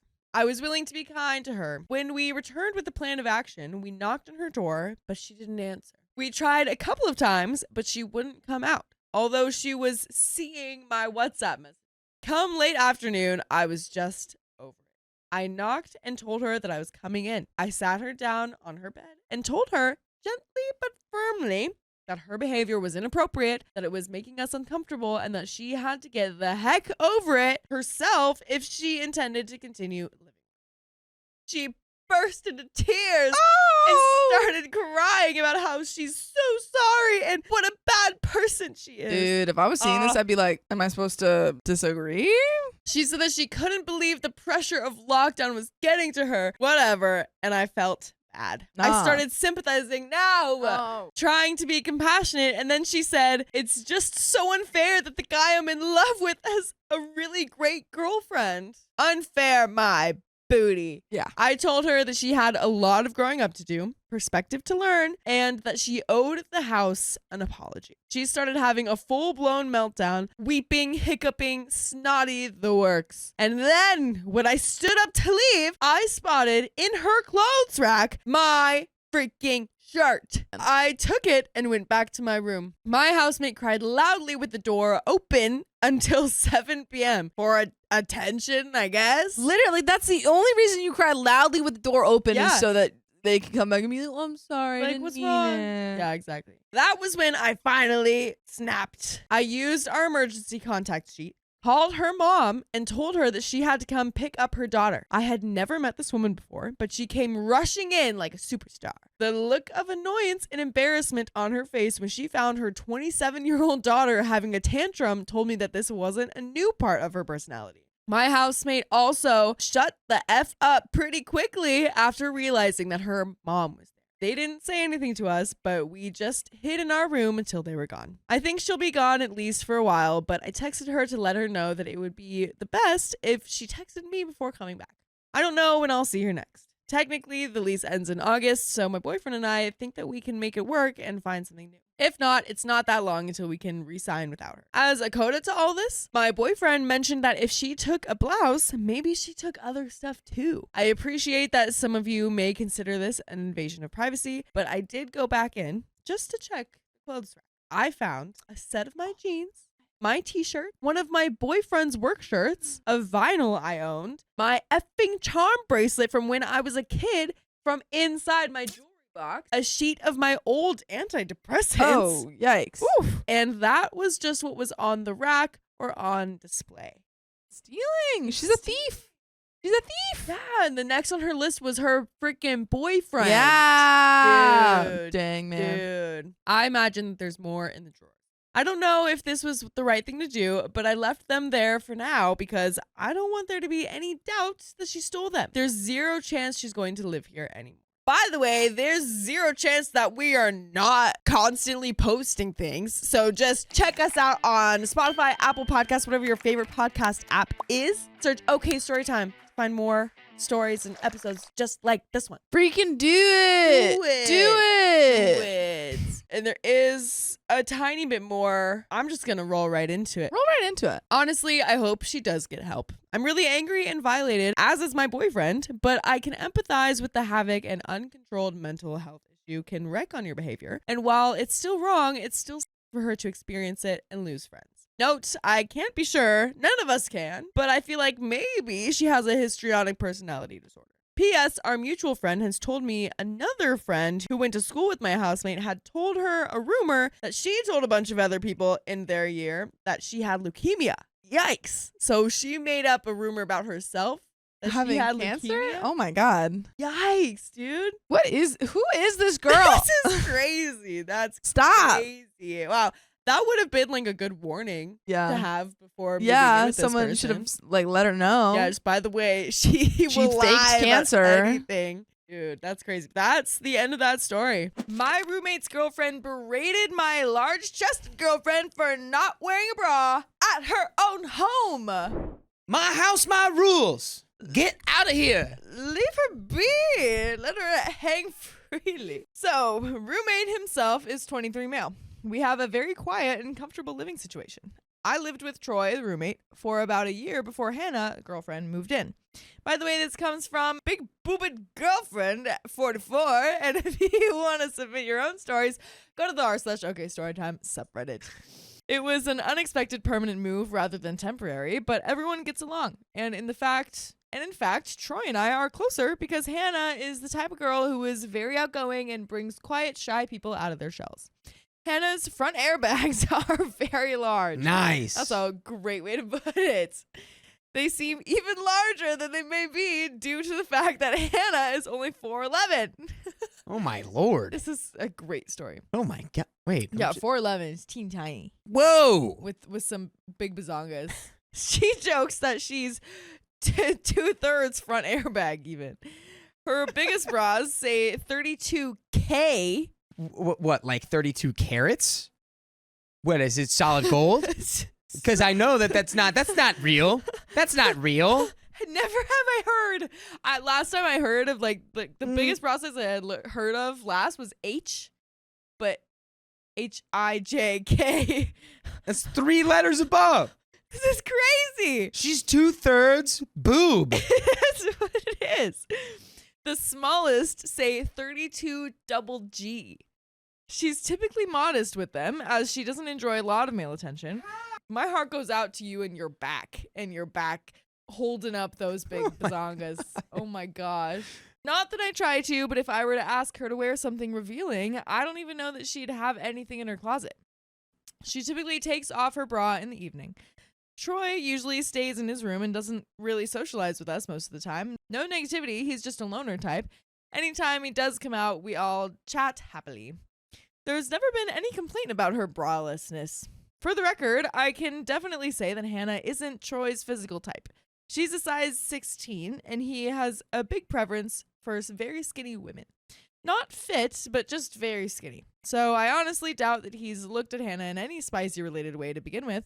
Not to mention, like I said, she's generally modest and doesn't have them flopping around or anything.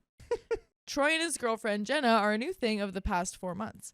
He's brought her over and we all hung out, and Jenna and Hannah got along extremely well.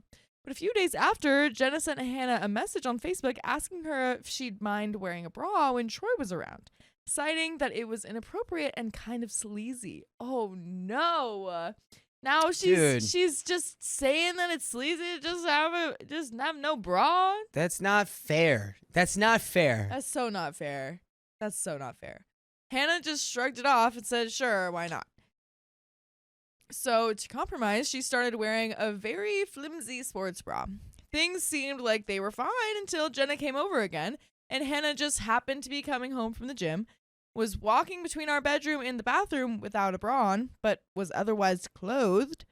Jenna lost her crap and started yelling at Troy about this, and then called Hannah a tramp, a sleaze, etc. Yo. Wow.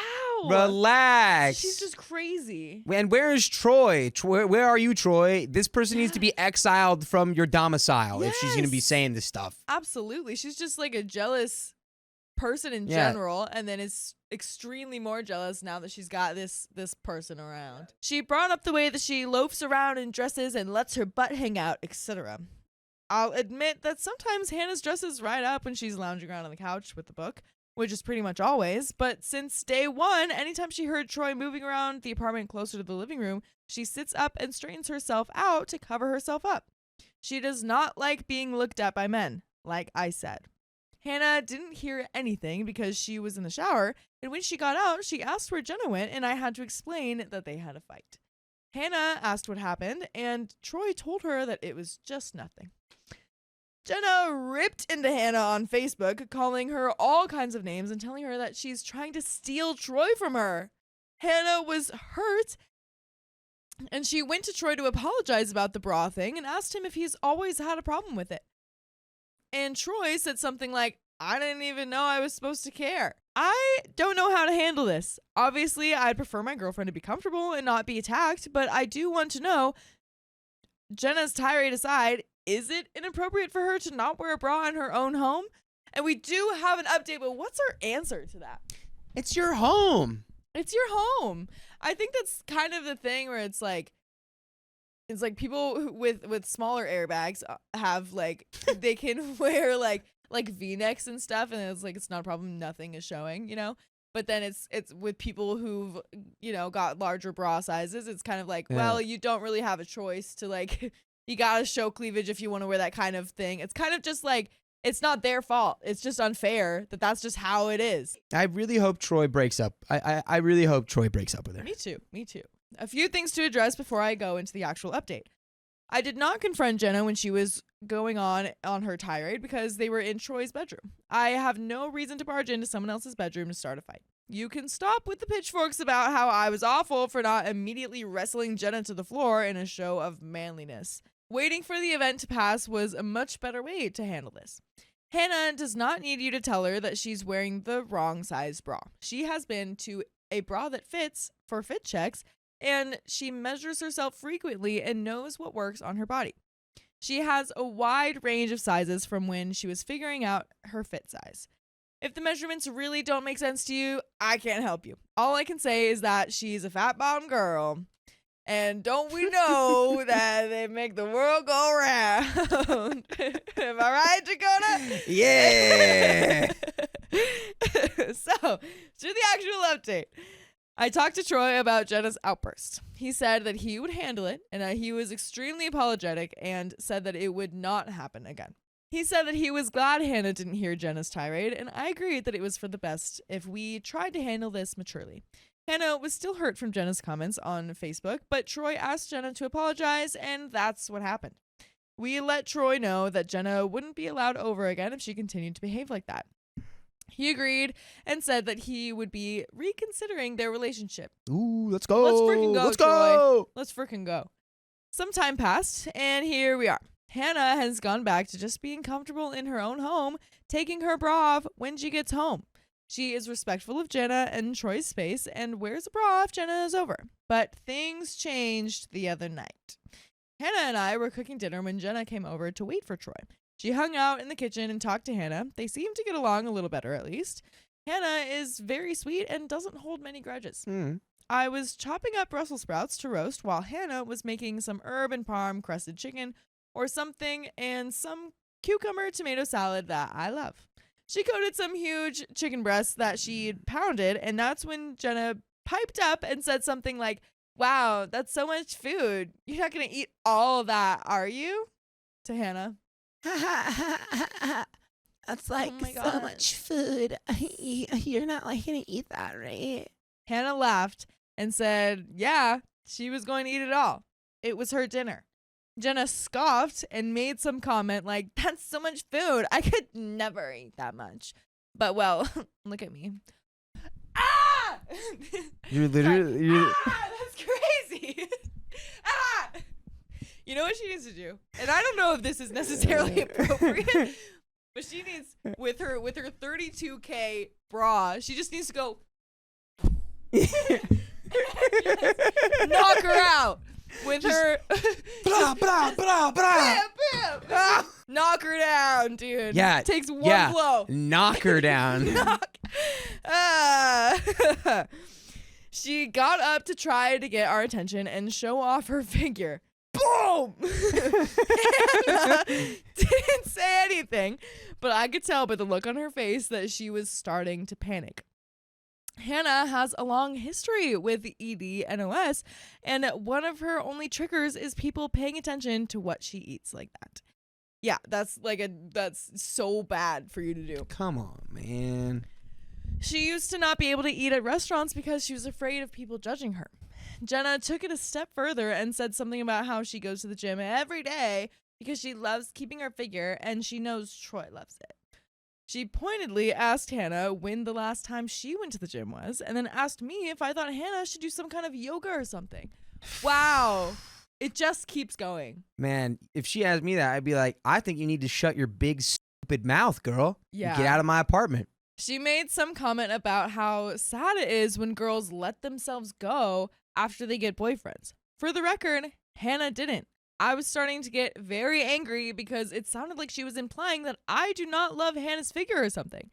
I put my hand on Hannah's shoulder and told her to go to our bedroom. I could finish up. Ooh, I feel it. I feel the fight coming. I feel it. Woo-hoo. She had the fakest smile and said goodnight to Jenna.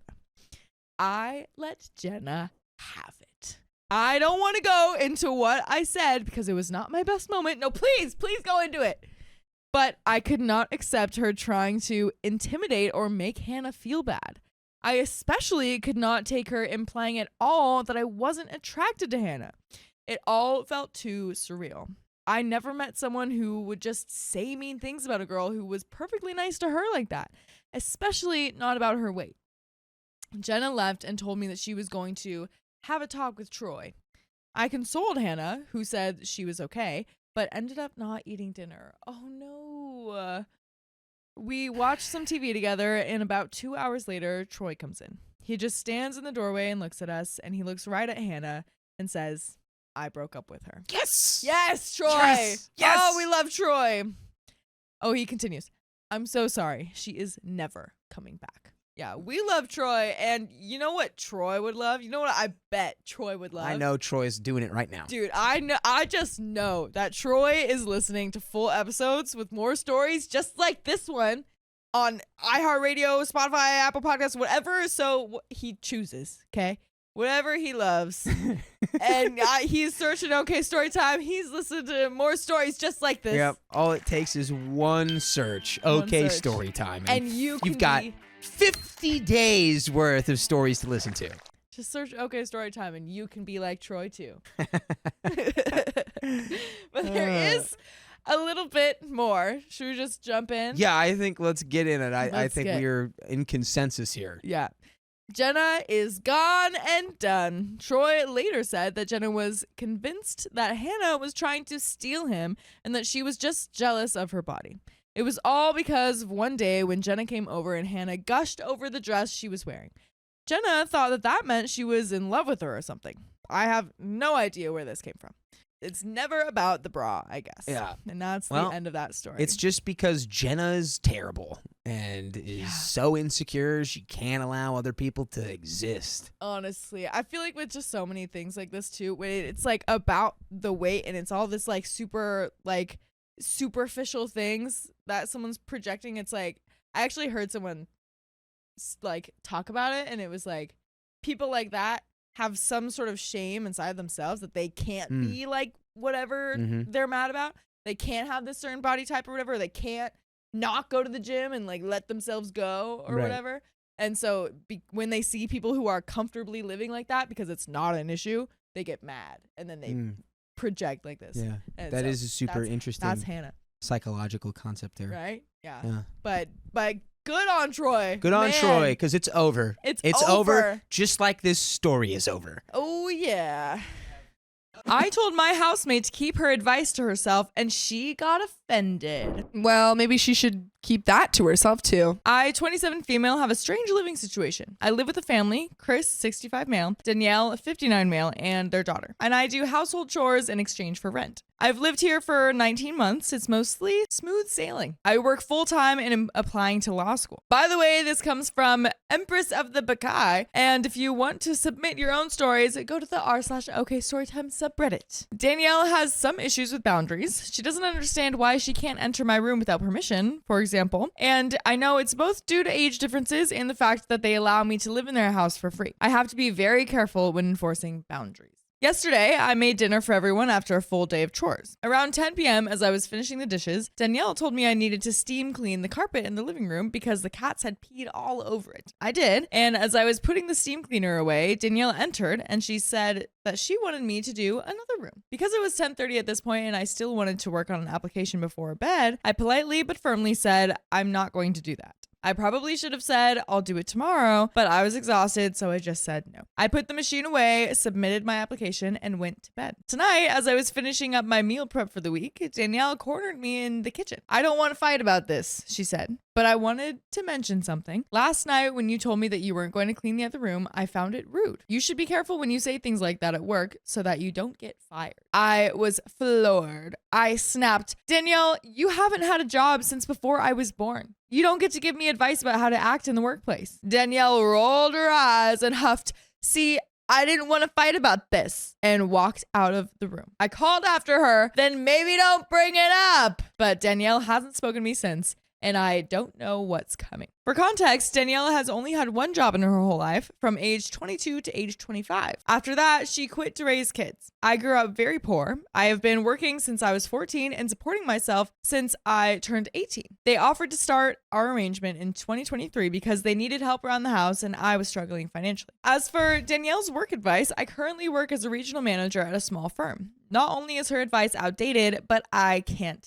take it. I'm a people manager. A lot of my day-to-day job involves being polite and unyielding. I think she was frustrated by my setting a boundary, and that's why she brought it up. I know part of my frustration is that I feel powerless to protest most of the time. I will be moving out in August of this year when I go to law school, hopefully, and my goal is just to make it until then. I'm also really frustrated that Danielle felt like she could say whatever she wanted and then walk away as if I had no right to feel anything. Am I the a-hole for what I said? There are some comments. Commenter says, info. Do you have a rental agreement in writing? Work exchange needs to be clearly defined, including, but not limited to, hours, availability, no contact, places, times, tasks, etc. Someone who's demanding you to steam clean 2 rooms at 10:30 p.m. is highly suspect. Chores is too often seen as women's work, aka undervalued and unpaid invisible labor. However, invisible labor done by women is incredibly expensive, both in cost and time, aka you may well be doing more than would cover the cost of your rent. Also, I'm inferring from your post that you're most likely downplaying their request.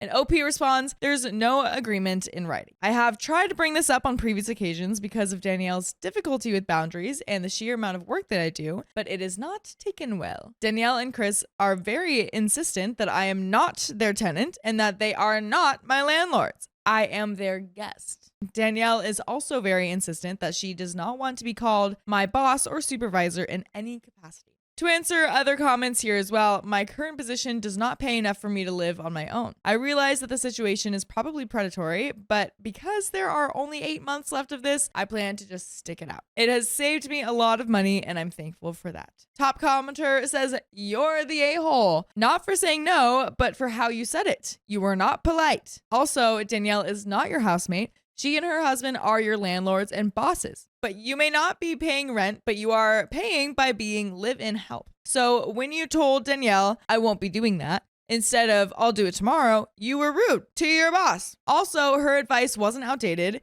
If you spoke to your supervisor at your job that way, there would definitely be a follow-up conversation about your choice of words." OP says, "Danielle and Chris are very insistent that I am not their employee or tenant and that they are not my bosses or landlords. I am their guest and they are doing this out of the goodness of their hearts." Commenter responds, "Definitely not the a-hole and good for you. May I ask how you came to live with this family though? Are they related? Why are you bothering with all this weird A crap and her bossing you around?" OP says, "They're actually my best friend's parents. He suggested the arrangement because he knew that I needed help. When I moved in, I was a teacher and struggling to afford a studio apartment. Since I moved in, I changed careers and decided that I wanted to pursue law school. I took the LSAT 3 times last year on top of all of this. I can count on one hand the number of times I've refused a request. I've bleached the showers after midnight, rose at 5 a.m. to make requested meals before work, and other things like that without protesting. I see this as an opportunity to make my life better in the long term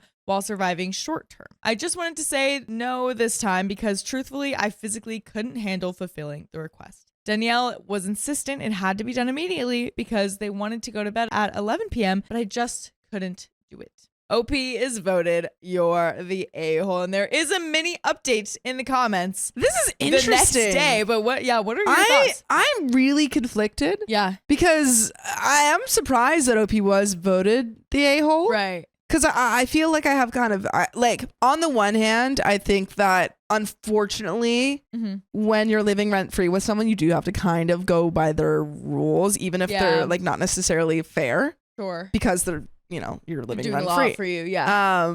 So I do think like OP's response was kind of rude, but it does seem like based off of those comments, like OP was doing a lot of work. Right. And yeah, it does seem like a little bit unfair at times, especially like doing it at midnight or something. Yeah. Yeah. I guess it just depends on like how OP's trying to set these boundaries. Right. Yeah, the it's- tone yeah. is, like Yeah. you said, very important. Yeah. But what's throwing me though too is like in that original comment from Danielle, she Yeah. said like make sure to not talk to your future employers Yeah. about this, as if she was an employer as well. And then she was Yes. speaking to Danielle this way. But is also like, oh no, we're not your employers. not your Yeah. So it's like employers. kind of a weird dynamic there. Yeah. I was voted the a-hole, which I understand. What I do adds up to about $2,000 per month if you go by the standard of $20 an hour or about 100 hours per month. Most of those hours are concentrated on weekends and 2 to 3 evenings per week. I make enough food that there are leftovers so I can have a couple of nights off. Included in those hours is a lot of care for their adult daughter who lives with us and is disabled. If I babysit the house pets while the housemates go on vacation, which happens a lot, I charge a $20 a day stipend. We have 2 dogs, 3 cats, and a gecko, and some fish. One of the cats is mine. This is why I clean the carpet without protest, because it's just as likely that the piss was his as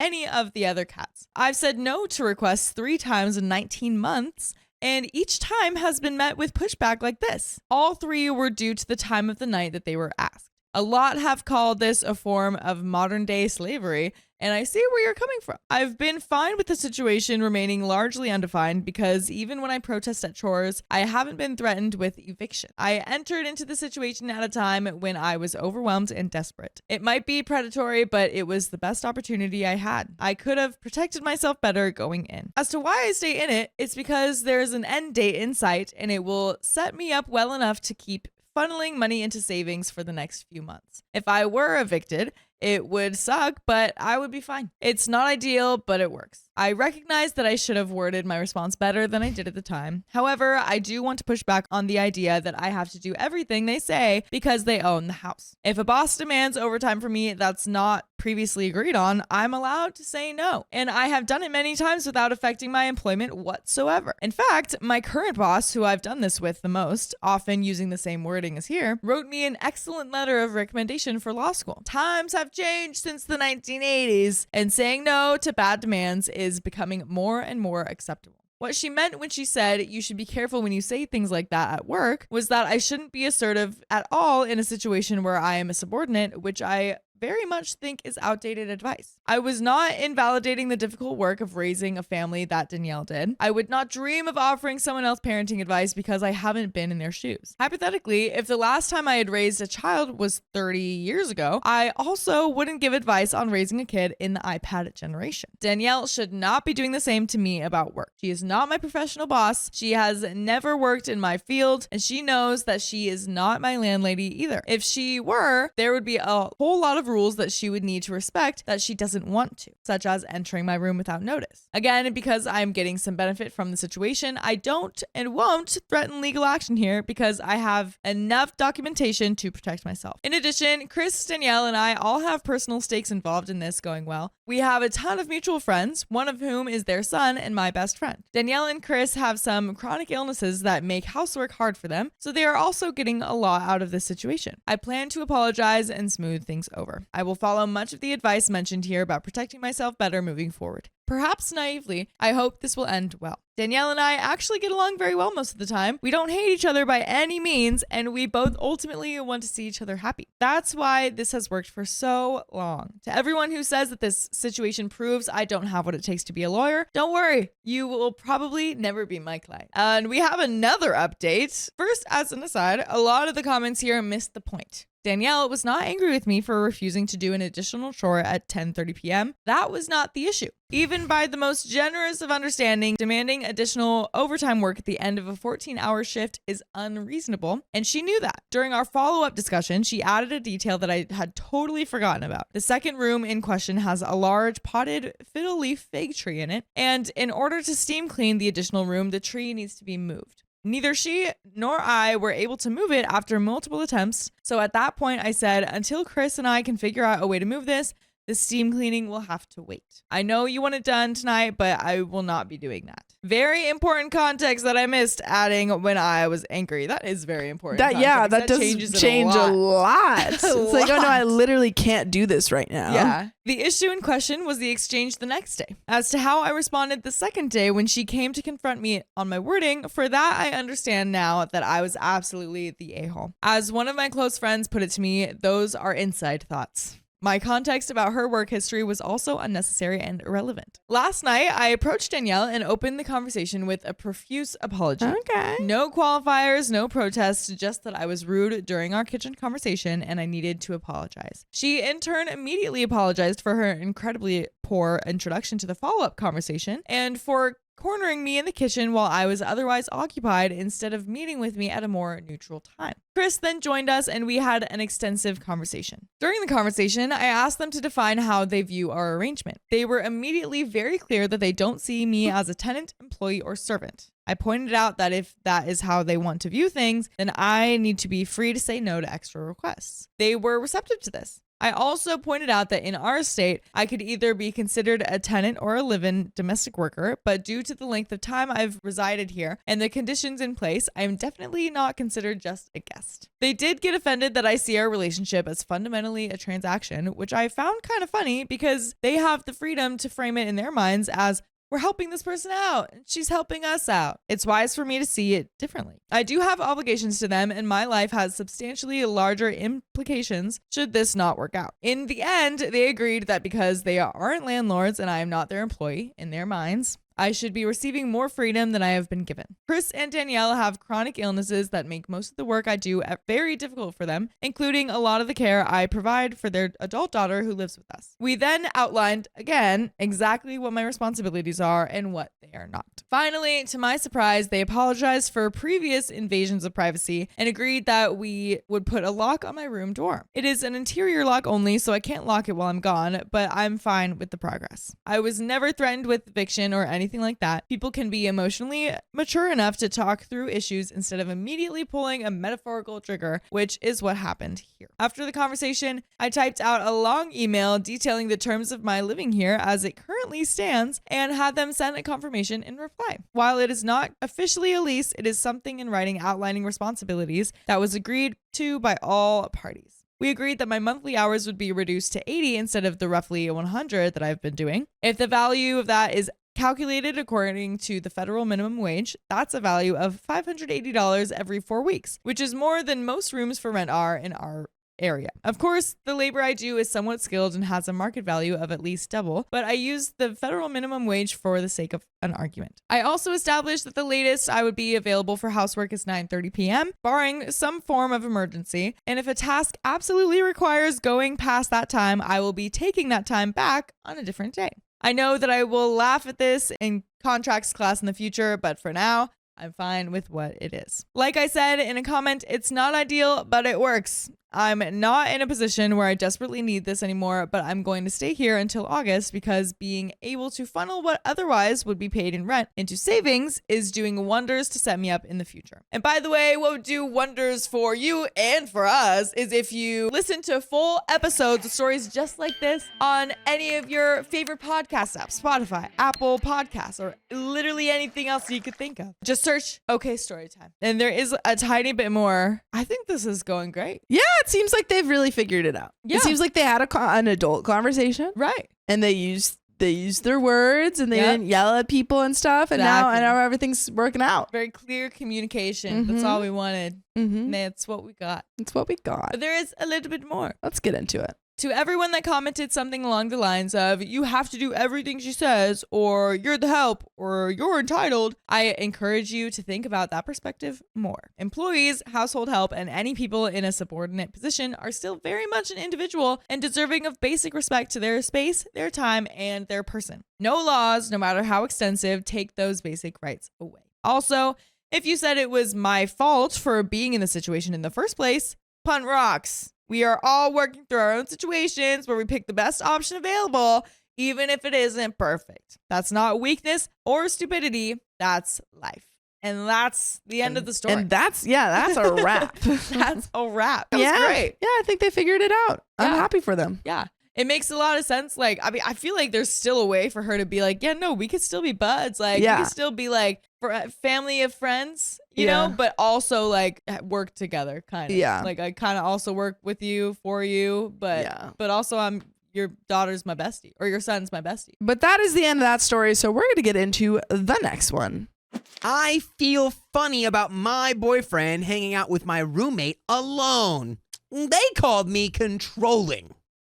Oh, we're not doing anything in here. We're just playing with worms. So, first of all, I want to give a disclaimer that I know this is a matter of whose needs will be put first, mine versus roommate and ex. I also know that I cannot control who people hang out with, nor do I want to. I just need some help processing the situation and help setting boundaries. By the way, this comes from user MKS93, and if you want to submit your own stories, go to the r/OK Storytime subreddit. So, here is the situation. My ex-boyfriend, we dated for 10 months, roommate, 7 months of living together, and myself have been hanging out together a lot lately. We all enjoy similar activities like hiking, running, and skiing. A lot of our free time was spent together. 2 weeks ago, the three of us went on an overnight trip with 2 days of skiing and some sightseeing. Sometimes my roommate and my boyfriend would do things just the two of them, especially since they were the most skilled at athletic activities compared to me. This past Sunday, he came over to my apartment to hang out with my roommate and only told me after he organized things with her. I had no issues with this because I trusted both of them. 2 days ago, my ex somewhat blindsides me and broke up with me. Interesting. And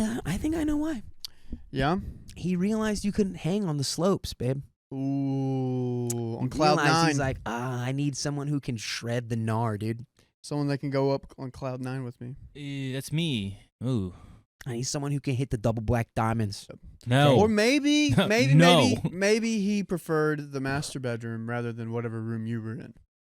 You ever think about that? I wouldn't say it was a mutual decision, but in hindsight, it makes sense. I'm obviously very hurt and sad. I'm losing a huge part of my life and someone I cared about deeply. Apparently, he had been thinking about it for the past week and a half and had even talked to my roommate about it. So when my boyfriend and I broke up, I told him that I was uncomfortable with him still hanging out with my roommate. To me, it felt like something I couldn't have. Both him and the activities they're doing together that I would have loved to do was being dangled in front of my face. I told him that it would really hurt my feelings to have reminders of him and the family-like bond I had with them. He accused me of being controlling, which I do agree with to some extent. I also feel that my argument is fair, especially since they met through me and he was the dumper. Losing friends/roommates of your ex seems like a consequence of breaking up. I talked to my roommate for 2 hours last night and expressed all my concerns. There we go. I even told her that I was concerned they would start liking each other and potentially date. Ooh, that's gonna blow your mind in about, I'm gonna say 7 to 8 minutes, OP. I always saw chemistry between them, but I wasn't worried at the time. If they were to start dating, I don't think I could live with her anymore. She was very understanding, but she said that she needs some time to think about what she is going to do. I'm just really upset and confused about this whole thing. I feel like if I were in her shoes, I would stop talking to the ex of my roommate simply to be kind and help her heal. I also understand that they are friends and value each other outside of any relationship they have or had with me. I'm asking for help in navigating the situation and whether I'm asking for something that's too much. Thank you. Now, the comments are going to nail this, right? Before we get into the comments, I'm just going to say that your roommate is going to get with your ex, and they are going to be extreme sports buddies. Yep. And they're going to enjoy it, and Yep. they're not going to care how it makes you feel. No, red flag, red flag. I'm asking for help in navigating this situation and whether I'm asking for something that is too much. Thank you. Here's the comments. I think a starting point would be to ask your roommate not to have him over to the apartment. Realistically, I don't think you can keep them from hanging out and being friends, but asking for them not to be in your living space while you're trying to get over the relationship as a request, I don't think that that's something anyone would find unreasonable. Long term, I'd see how things play out, and if she is still close friends with him as you're nearing the end of your lease, it may be a healthier choice for you to find a new roommate and move out. Correct. I'm just going to skip this to the update. Yeah. Because that's every comment's going to be exactly what we just said. So the past week has been really hard for me. I'm thankful that my boss is giving me 2 days off to recover and get back on my feet. W boss. That's Wow. crazy.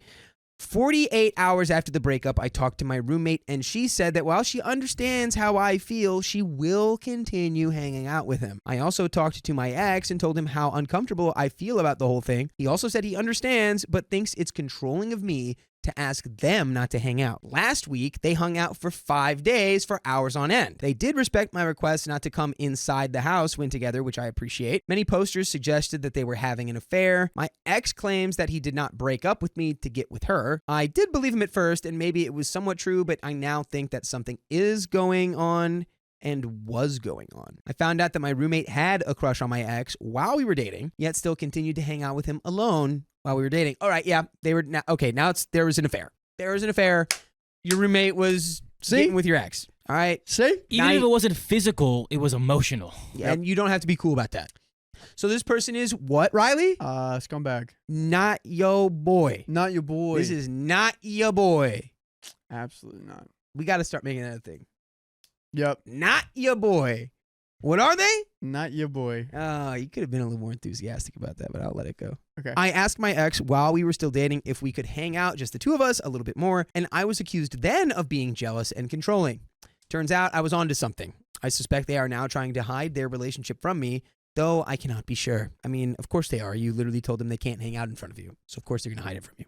2 days ago, I told my roommate that I no longer think it's healthy for me to live with her. She was fine with this and is asking around for places to stay. I will also consider leaving if she cannot leave. The most crushing thing about all this is that the two of them were people I considered best friends. This is also happening less than 2 weeks after the breakup. It feels weird and rude to me. Of course, they are within their rights to do whatever, but I feel like I was betrayed even before the relationship ended. Maybe in time, I'll be happy for them. And by the way, I'd be happy if you listen to full episodes with stories like this.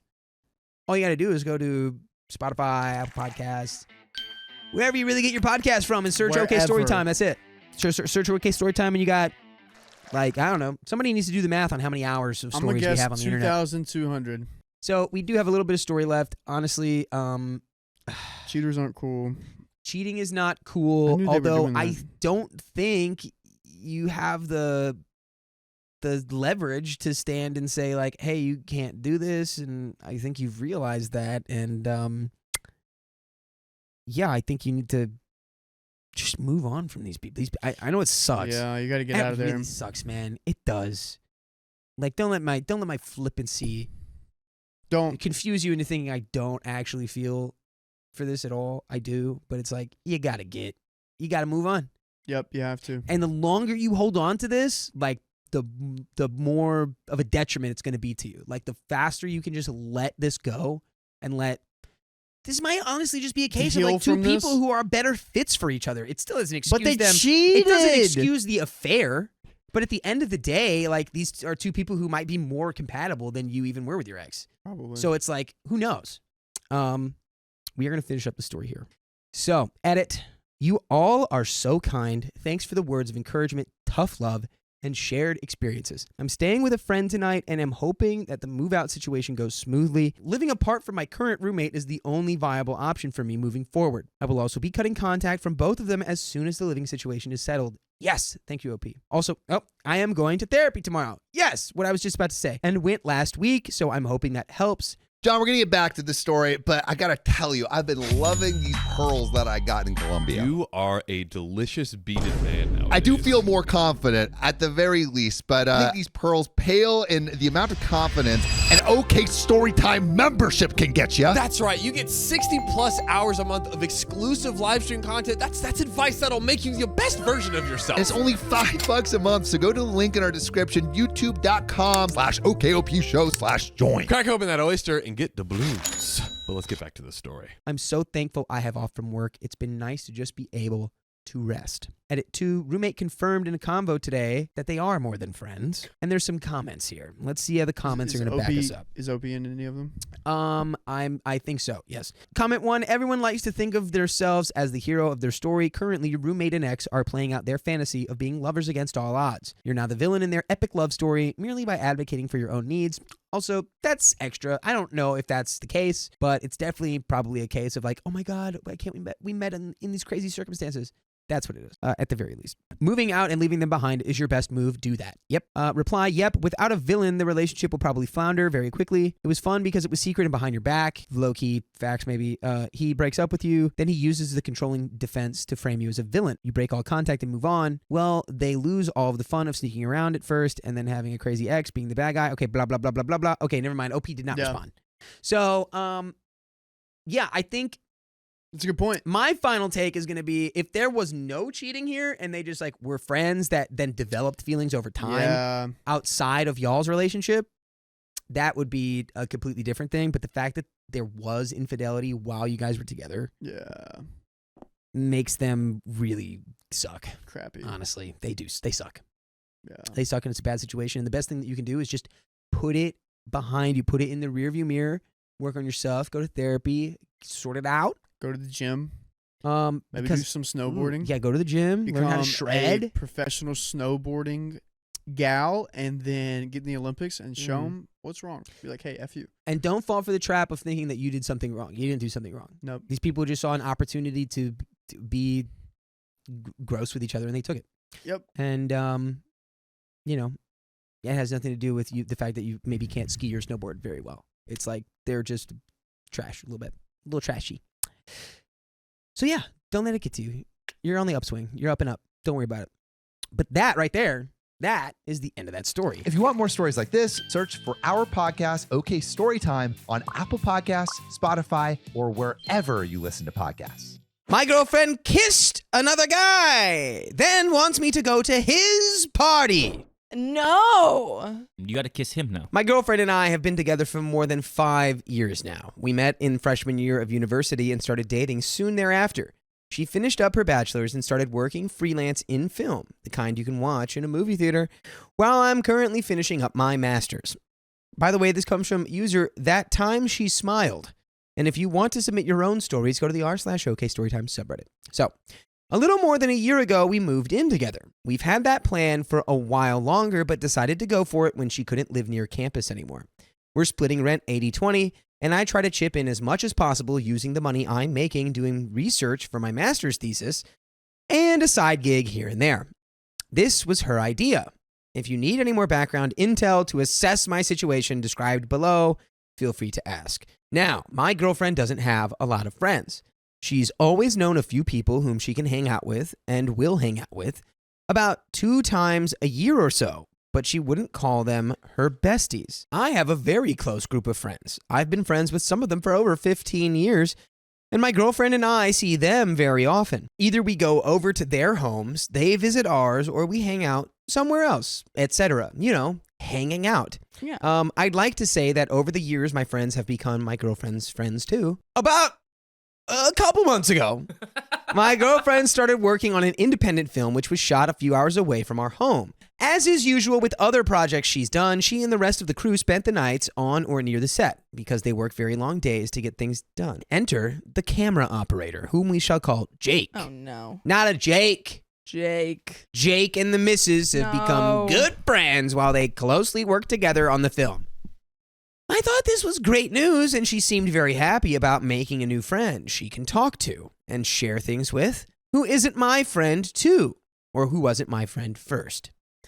I was very happy for her until one night she came home and told me she'd like to think of Jake as more than a friend. But wait, what? What? Wait, what? Well, Hold just comes on. home and she's like, I like to think of Jake as A brother. Jake is my boyfriend now. But that nothing had happened. She was very upset when she told me she might have a crush on the guy, and I could tell that she didn't know how to deal with what she was feeling. She went no contact with him for a while, which was logistically easy since their work together on the film was done anyway.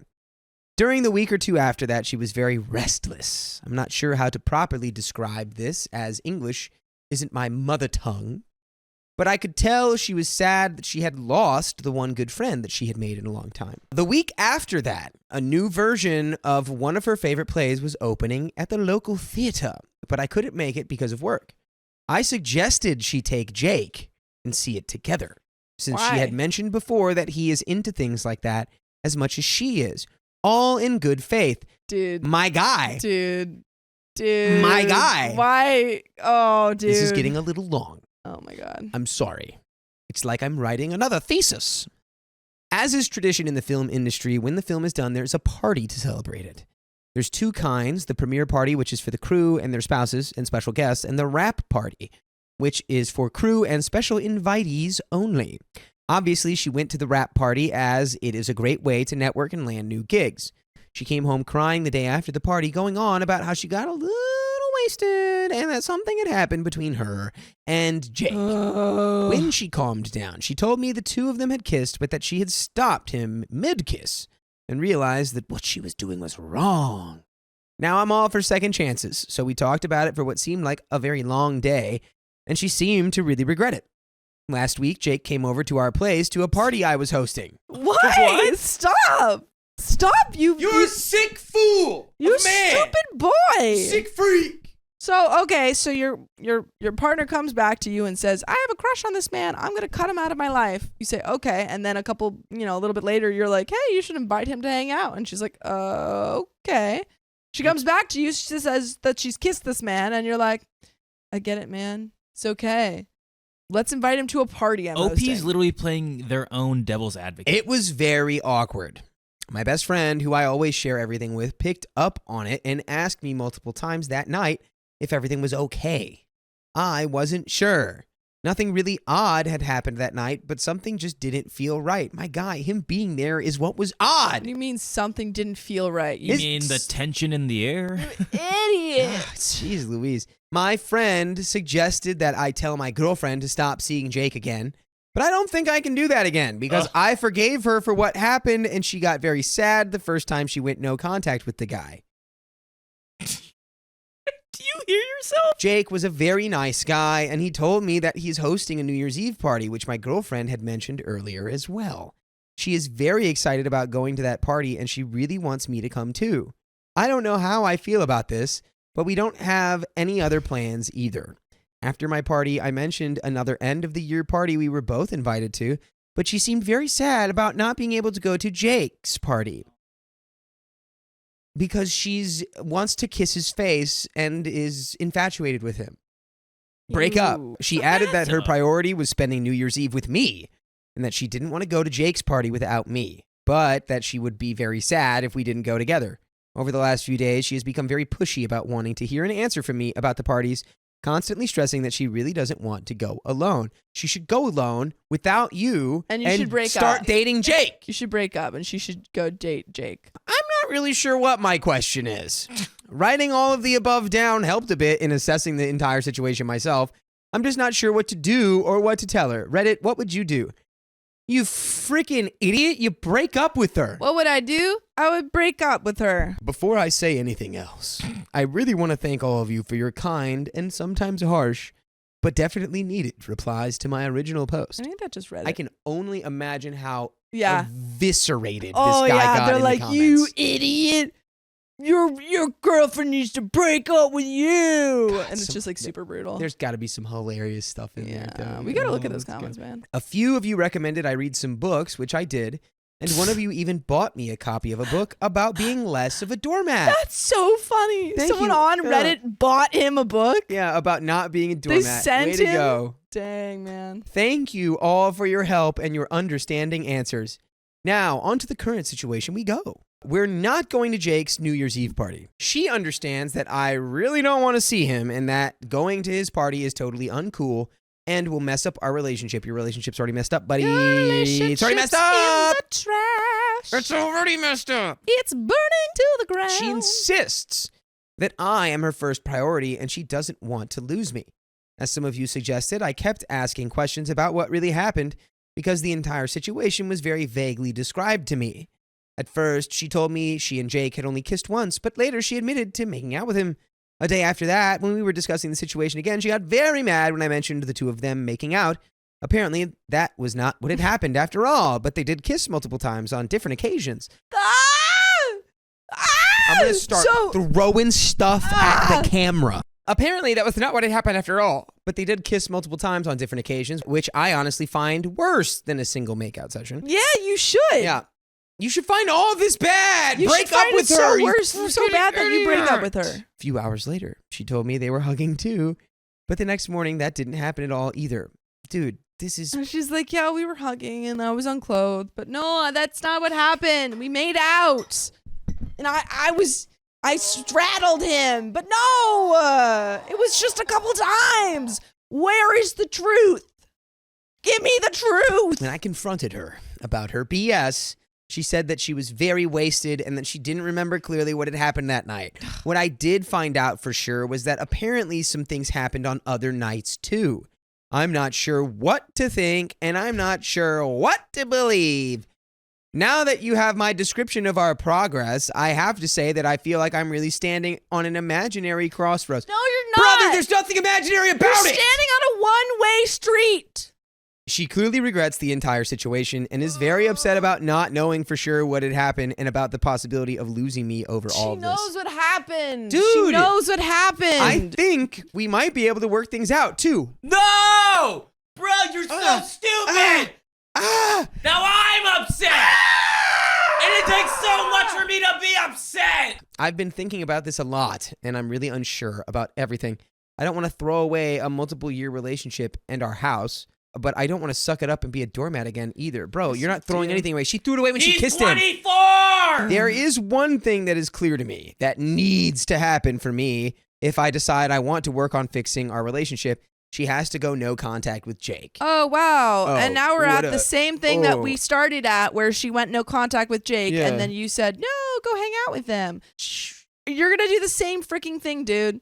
You're going to be like, go no contact with Jake. She's going to be all mopey and sad. And then you're going to be like, oh, yeah, you can hang out with Jake. Okay, I guess you got me. Because we've already done this. We're on a freaking, what's it called? Carousel. And you're going in circles. A carousel of stupidity. Mm-hmm. I'm going to try to sprint us through to the end of this. Please. Literally, every single one of you who posted in my original thread told me this has to happen for things to work out. And I agree. My friends feel the same way. Oh my God. Here's the problem. She doesn't. She's sure that she can just be friends with him and that he feels the same way. She doesn't feel like it's fair that she has to get rid of a good friendship now that it's Shut just up. that, a friendship. While I have you people and my friends to talk to about this, she doesn't have anyone to talk to about this but me and him. Judging from my last thread, the general opinion is that she cannot be friends with him. and she cannot see him anymore. And I totally agree. I think we can safely say that he, Jake, doesn't agree with this at all, so she's figuratively tied between two running horses. Over the last few days, she started to see my point of view, so I thought, and I thought we were going to be able to save our relationship after all. However, apparently, she talked to her parents about this entire situation last night, and they agree with her. I don't understand this at all. They've always liked me, and I cannot understand their reasoning when they say it is unreasonable of me to ask her to stop seeing Jake as a friend. It isn't unreasonable, is it? I feel like she threw away the possibility of them being friends and me being okay with that when she decided to kiss him multiple times. I'm having a very hard time coping with this today, and I don't know what to do. I feel like her parents made her stand her ground even more while I'm standing my ground on the opposite side of the spectrum. We're both not ready to just abandon our relationship either. And I'm not even sure how I can handle breaking up with her if it comes to that. I'm not even sure how to break up with someone. Oh my God! You literally don't have a spine, my guy! This is how you do it. You say, hey, I'm breaking up with you. Update number 2. So we broke up. Yes! I can't even cheer for you at this point. I'm just like, I'm relieved. And I feel like I hate you still. there's- I yeah. still hate you. I feel like crap. She feels the same way, allegedly. We didn't go to Jake's New Year's Eve party. She understood that going to his party was a no-go for me, so we went to another party hosted by one of my friends. At the party, she was very distant, reclusive, and constantly on her phone to the dismay of the host. I wonder who she was texting. Yeah, I think we all know who she was texting. On our way back from the party, she wanted to leave maybe half an hour after midnight. She didn't say a word. When we arrived at our place, she immediately went to bed and stayed in bed, ignoring me until the evening of the first day of the new year. When she finally came downstairs, she told me we needed to talk, and she made it clear that she had no intention of going no contact with Jake, but that meeting him shed some light on some issues she had with our relationship, mostly things I did and did not do, and that she wanted us to work on those things. She emphasized that Jake and herself were just friends. We broke up when I stood my ground and told her that I had no intention of being in a relationship with 3 people. Packing a small bag of stuff and leaving to crash at a friend's place while she was crying her heart out on the sofa was the hardest thing I've ever done. Bro, you let her stay in the house? Over the last few days, I've moved most of my things to my friend's place, and I've spoken to her twice. She's very upset about the entire situation and regrets everything. Of course she does. Now she has consequences. Wow. She even offered to go no contact with Jake after all, but emphasized the fact that it wouldn't matter because he and her are just friends now, and that she'll want to work on our own issues. God, I hate this person. I'm done, and my friends and family are and have been very supportive, but I'm having a very hard time coping with all of it. One moment I'm glad that this is over and I know that I've done the right thing, but the next moment I regret everything and desperately want to make things work out again, despite knowing that things will never be the same. I still love this woman so much, and I'm having a very hard time distancing myself from us. Whenever my phone rings, I hope it's her. I constantly slip up and say things like we and my girlfriend, and most of my stuff reminds me of her. I think the best thing for me to do is to go no contact with her. Yes. Yes. Do what she couldn't. Yes. But I miss being together with her so much already. And we still have a lot of shared things like the house that we need to take care of. We need you to take care of listening to full episodes with stories that aren't quite this frustrating, but they are equally juicy. All you have to do is go to iHeartRadio or Spotify or Apple Podcasts, or wherever you listen to podcasts, and search for OK Storytime. And there you will find the entire archive of stories that you can peruse through at your leisure. The fact that she's completely ignoring her fling with Jake and seems to blame our breakup entirely on issues in our relationship that could have been fixed isn't helping either. It's because she sucks, dude. Leave her behind. Leave her in the past. Never talk to this lady again. If you're still reading, I want to take this moment to sincerely thank you. Yeah, you yeah. freaking better, dude. You better. All of you have helped me get through this situation so much already. If it weren't for all of your great advice, I would probably be stuck in some sort of limbo between being unhappy with her and Jake doing stuff behind my back and being too afraid to do something about it. And that, thank God is the end of that story. My roommate always belittles me, but I thought we were friends. Oh, that's not what friends do. No. That's not what friends are for. Hello, I'm seeking the internet for some advice. I am currently in a year-long lease. I have 7 more months to go before it's up. I live with my best friend, or at least someone who I thought was my best friend. Ooh, betrayal. Dun dun dun. Intrigue. By the way, this comes from Confession Anonymous on the r/OK Storytime subreddit. So when we first moved in, everything seemed great. She did pressure me into it by saying things like, I will not be friends with you anymore if we don't get this. And saying things about my mom who couldn't leave work like her mom could to be able to tour it. She said, I will hate your mom if she can't get over here to tour the place. This person sucks really fast. So much to say, we're like 4 sentences in. This isn't belittling. This is just like a complete lack of respect in any way. Yes. I should have seen the big red flag right there, but I brushed it off because she's my best friend and I don't want to lose her. Anyway, we moved in and it was so much fun. I couldn't believe I got my own place less than a year out of high school and I got to share the experience with my best friend. She hates your mom though. Yeah. Maybe guess. she's your best friend, but I don't know if you're her best friend. Yeah, I'm not gonna lie. It was all great until about 2 months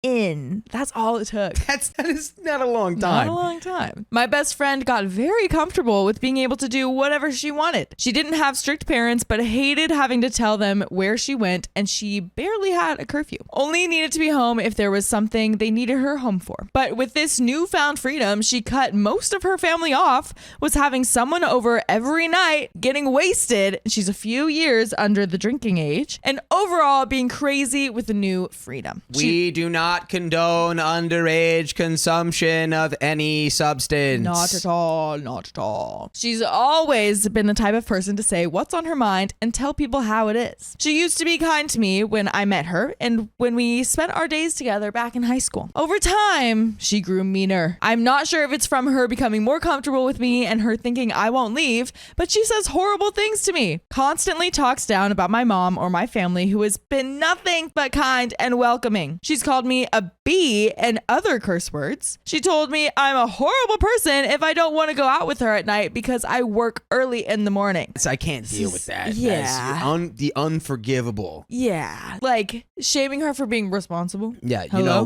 this is a codependent friendship. Yeah. You signed up for it. It's actually in the lease. Right. You just missed that part. It's in the fine writing. She always says I'm a boring person because I work full time, which she doesn't anymore. She gets weekends off, but I don't. She's seasonal, but will sometimes get decent part-time hours. She gets paid over $20 an hour to sit and watch the elderly. I know there's more to it sometimes, but her main lady doesn't require anything but for someone to make sure she's all right. Does not seem like a responsible person to be watching over an elderly person. I don't think either of these people should be watching the elderly. Yeah. Well, I manage customer service on 9-hour days, and I do multiple things a day that require me to be up and running for those 9 whole hours. Unlike her, I don't get paid to sit and watch TikTok or do nothing. She likes to use my job against me. She would yell at me for only being part-time and that I needed to get a second job or quit and get something full-time somewhere else. Didn't she just say she was like full-time? Pretty much. She works 9-hour days? Yeah. Maybe she only does it like 3 times a week. Though. Yeah, maybe. Luckily, I was able to get a full-time position that required weeks of training, but I got a small pay raise and was able to start making a little less than double what I used to in a week. However, now that I'm full-time like she wanted, it's just another thing to yell at me for. She will belittle me and yell at me if I say I'm tired. She claims I shouldn't be tired because my job is easy. Customer service at a grocery store is easy and you don't actually do anything. I think that's probably a lie. Customer service anywhere has gotta be hard. It sounds like someone who's never had a job for real before. Yeah, like she needs to be saying these things to herself. Yeah. Actually, I actually do a lot. She will then name every reason she has the right to be tired and I can't be. More to the point, it's hard living with someone who constantly brings me down. That makes sense. Facts. Big facts. Yeah. Makes me feel like I'm not worth anything and can't do a single thing right. We've been getting in arguments lately because I'm starting to chime my opinion in and it doesn't align with hers, so I get interrupted and screamed at. If my family wants to come over, then it's too much and she doesn't want to be in the presence of other people. But if her family wants to stop by, then they can stay all night and eat our food and it doesn't matter. I'm unfortunately a lonely person, so I don't have any other friends than her. So I don't get to invite other people over like she does. There's always someone over and she'll completely interrupt me. For example, I was watching a movie when she came home with a friend I've never met before. She sits far across from this friend, so I'm in between. That's so awkward. Dude, why would you do that? There's no way she's about to do what I think she's about to do. Oh gosh. I don't know what you're But, thinking. well, it's like, so I'm so she's scared. she's sitting there watching a movie. Yeah. She walks in with her friend and they sit Yeah. on either side of her. I'm scared. She's gonna die. She's They're gonna about get to murdered. start going blah, blah, blah, blah, blah, blah across OP. Probably not even about the movie, too. No, just about anything. Oh my gosh. She proceeds to take the remote from me and turn down the TV volume to almost nothing so she can have a conversation across the room with the friend she brought over. It's somehow even worse. I did anticipate the remote volume to 1. All right, anyway. Yeah. So, like, oh my God. That is crazy. When I mentioned I was watching it, she said she doesn't care and she needs to be able to have a conversation. You can have one somewhere else? Yes. What? That's what rooms are for. That's what public spaces are for. I left the room after that. I want to feel comfortable in my own space, but I don't feel that way until I know she won't be home. She spends the night at her boyfriend's here and there, and if I know she won't be home for the night, my body and mind relaxes. I can feel it. I want to say she's a narcissist as per the internet, since her qualities line up with many of the same as a narcissist, and she's straight up such a mean person. I don't feel comfortable leaving my stuff with her. Her stuff is all throughout the apartment. It's in the bathroom, the closet, the kitchen, just everywhere.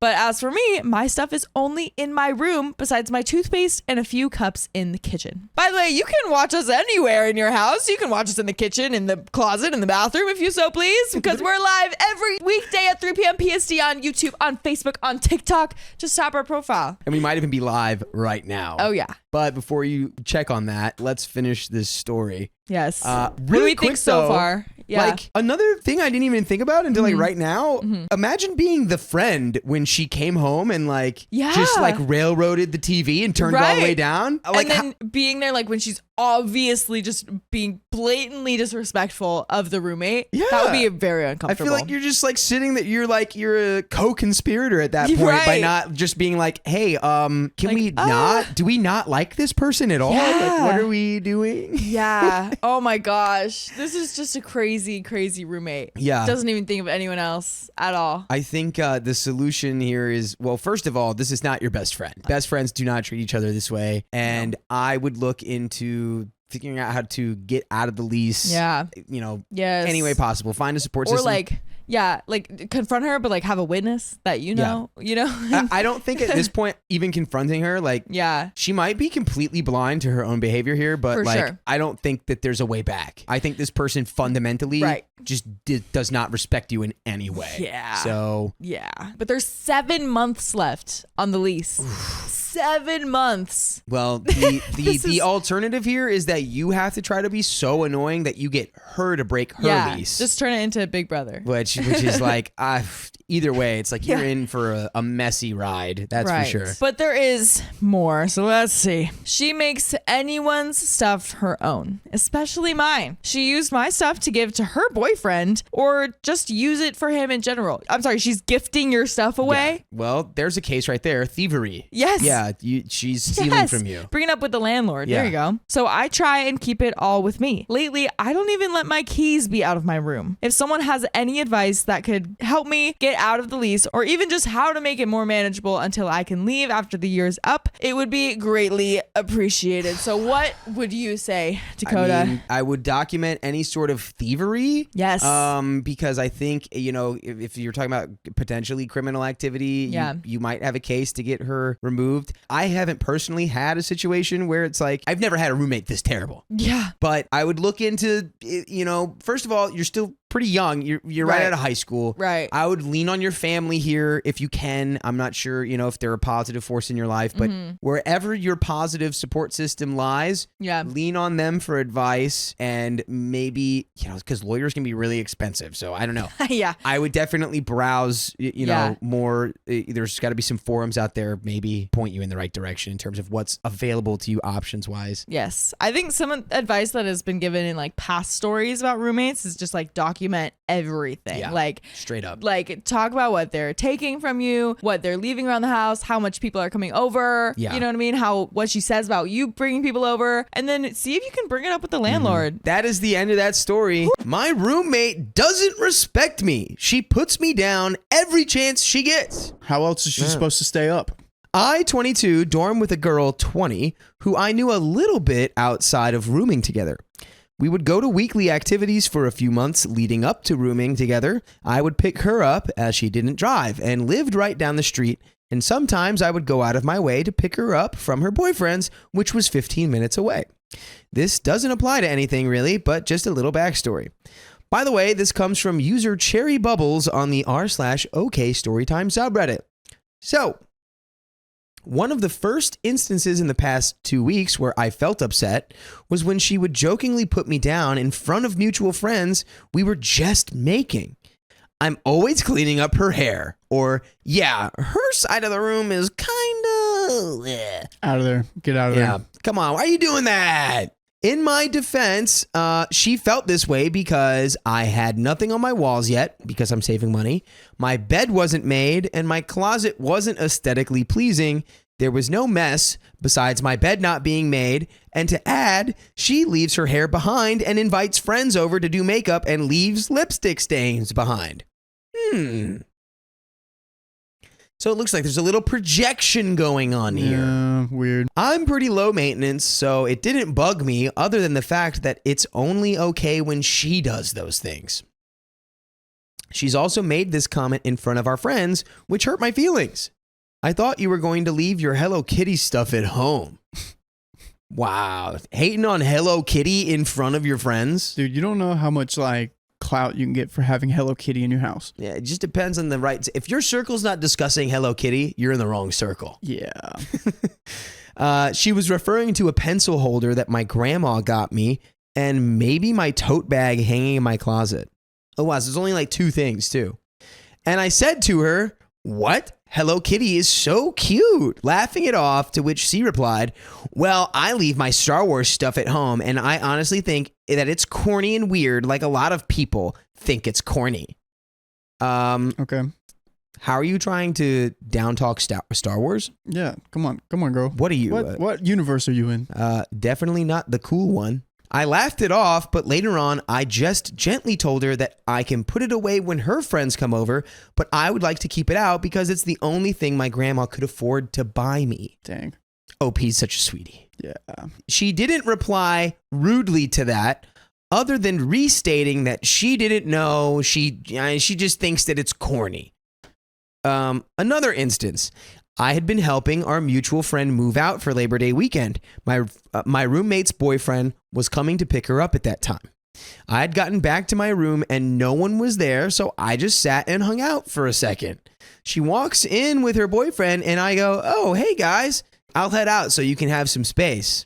To which she replied, "Yeah, I was kind of hoping you would still be with your friend." I said, "Yeah, I just got back a minute ago, but I'll head out. Let me say bye to you before I head out." And I held out my arms for a hug, and it's totally okay not to accept a hug, but this was her reaction.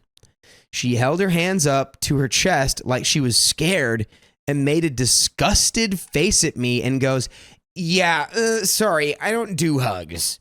And so I just went, "Oh, okay," and I gave her a fist bump and left. Yeah, you don't even give her a fist bump in that scenario. What? At that point, you just leave without saying a word, because that's not how human beings talk to each other. Golly, dude. That's, Why is she doing this? You're supposed to live together in harmony. And you were the one giving her rides before you guys moved Yeah, in. dude, Like, you were being a you were just homegirl. like casual acquaintances. You were literally just like doing her a favor. Why are you not repairing a little hug? Like, oh, thank you. Well, Like, that's oh, thanks for giving me space. Have a great day doing whatever this you're doing. person's got no respect. Dang. She just like you established the relationship as being the chauffeur, and now she doesn't respect you. Come It's on. crazy. Come on. You're more than just giving out rides. Another instance, we were walking past one of my friends on campus who has a disability and is special needs. He speaks very much differently and has a deep voice. I pass him and we talk a bit, and my roommate laughs and goes, "Oh, why is his voice like that?" And she also made jokes about another boy with autism. So she's a terrible person So too. this person is just What? belongs in a dumpster because they're trash. And I think that she lived in a household where her parents put her down in order to make themselves feel better. So now she has to put others down in order for her to make herself feel better. Learned behavior. I would love to talk to the boyfriend. Be like, how do you guys joke? Yeah. That is such What a did she good say? insight. Thank you. It's such a good insight. I'm working on my therapy or becoming a therapist, which Yeah. I never will be because it's like it's an 8-year part-time job if I went to pursue being a therapist. It's a lot. There's definitely a lot that Yeah. goes into it. It should have been a different life of mine. Another instance. Her plans got canceled on a Thursday night, and I had gone to an event and been partying with some friends. My friend walked me back home, and she found me sitting with him real quick. She also had our other suite mate with her. We sat and talked, and they were really nice until he starts walking away. He wasn't even out of our view when the two of them start making fun of his face, saying that he looks like he's sick, just completely being rude. Oh, dude, this is These are the just- worst mean girl ever. These are just some nasty ass girls. Golly. Another instance. God, they just keep coming. The most recent one that resulted in us not speaking to one another for the past few days, and there's still not words exchanged. It was this Saturday night. I had gotten back home from a party around 2:40 in the morning. She was still out from partying at a different spot. She had left her fairy lights on, and I had communicated that I cannot sleep with them on. I wasn't mad at all. It's really not a big deal. I just shot her a text asking where the switch is to turn them off, and then said, "Oh, never mind, I found them." She replied, "I'm about to be home. I could have done it." The next day, we both woke up late around 4 p.m., 5 p.m. I get out of the Dang. shower. Huh? Dang. Yeah, well, they were partying hard. Ooh. They were going hard at the party. I get out of the shower and she woke up and goes, "You invaded my space last night. You don't just tell someone you're going to touch their stuff. You ask." I was upset. I have been super kind for a very long time, and I have to put up with a lot of rude behavior. I go, "I'm not going to wait for you when it's 3 a.m.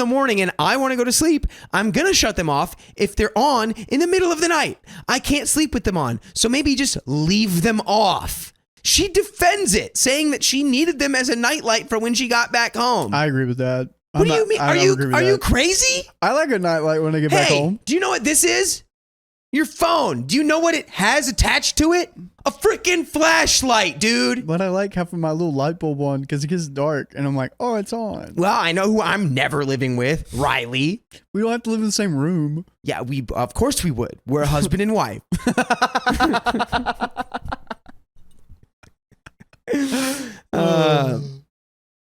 She defends it, saying that she needed them as a nightlight for when she got back home.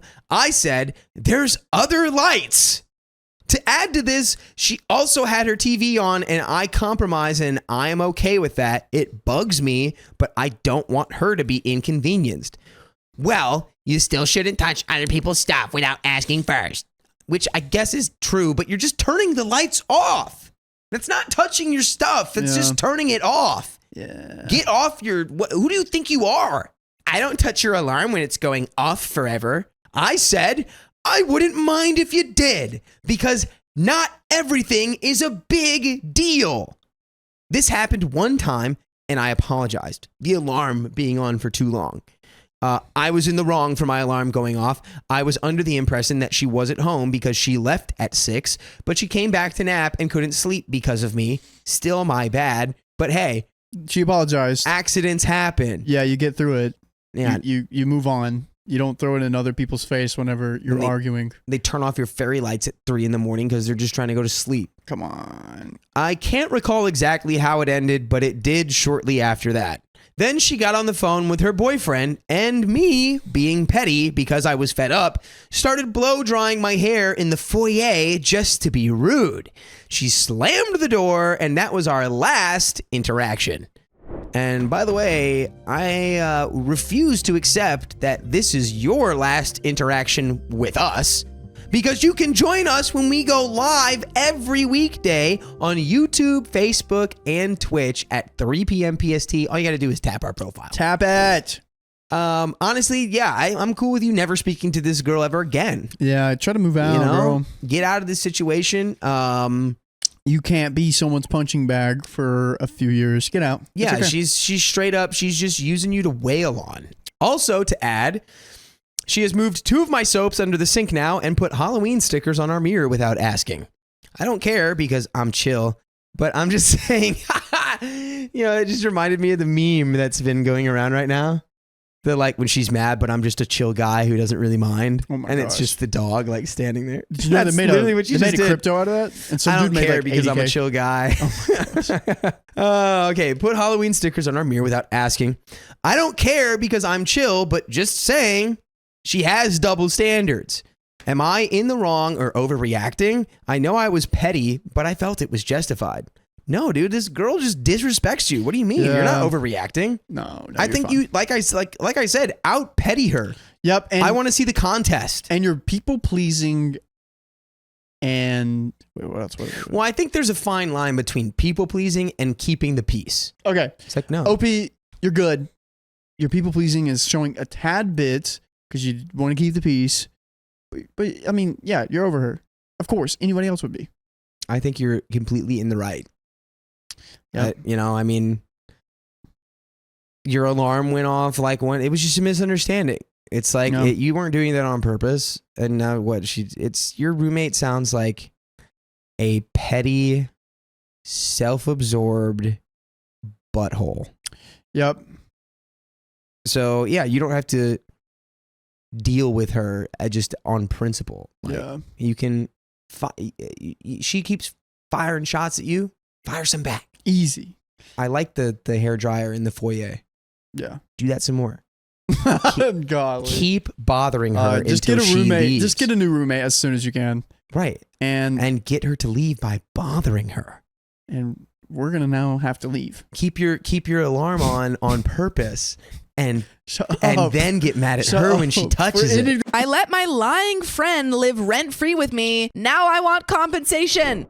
That sounds reasonable. Yeah, for all the lies you told. Exactly. Before we start, I would like to preface that we are both mentally unstable. Both have been diagnosed ADHD and autism, as well as also having severe depression that rears its ugly head later on. And that at least I'm working on getting help. By the way, this comes from Makerud, and if you want to share your stories, go to r/OK Storytime subreddit. So, in the last quarter of 2024, a friend of mine was having some troubles at home with her family and wanted to get out. And while I, 29 male, haven't known her for very long, we just started working together around the beginning of the year, I knew her situation and empathized with it. I was genuinely worried about her as I worry about all of my friends. What can I say? Sometimes I believe I'm probably too nice of a person.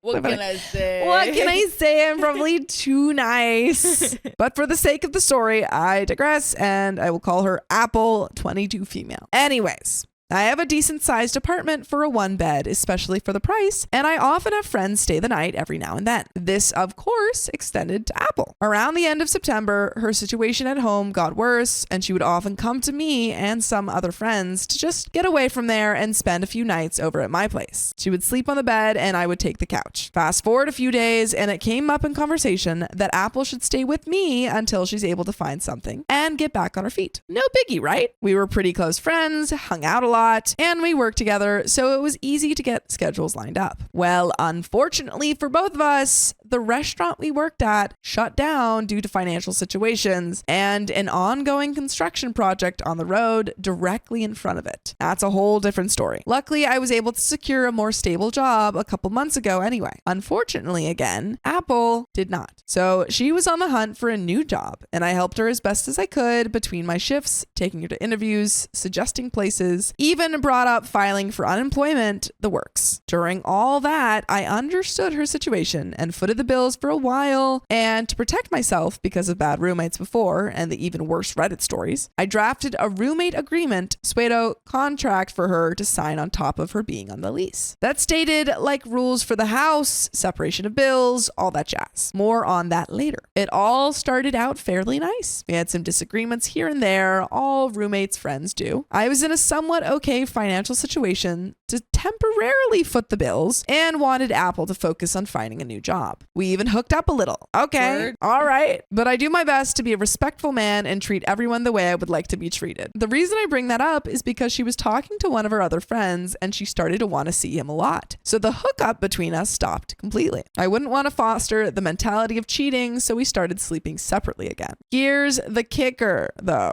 Said friend Apple was talking to lived 2 hours away and she didn't have a car. So at least being compensated for gas, I occasionally would drive her there and back a few weekends. I'm super naive. Believe me, I know. Whoa. This is a really strange situation.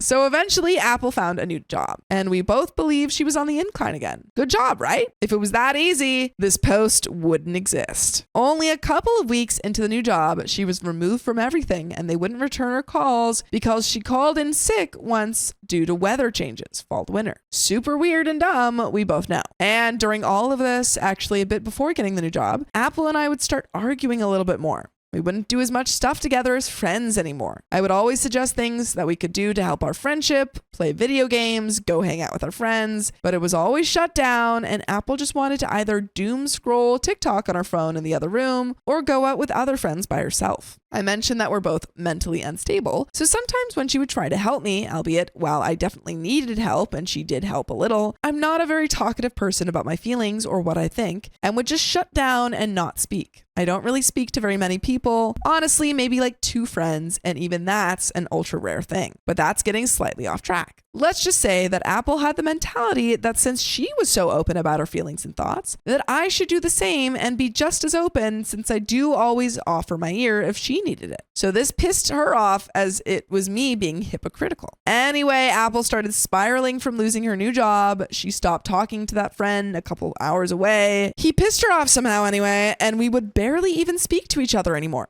The only time we would is when she wanted to play video games or watch something on her suggestion. Never mind. Again, I know. So she started talking to another guy. He asked her out and now they're dating. Whoop-de-doo. Really quick, it does kind of read like OP is jealous here.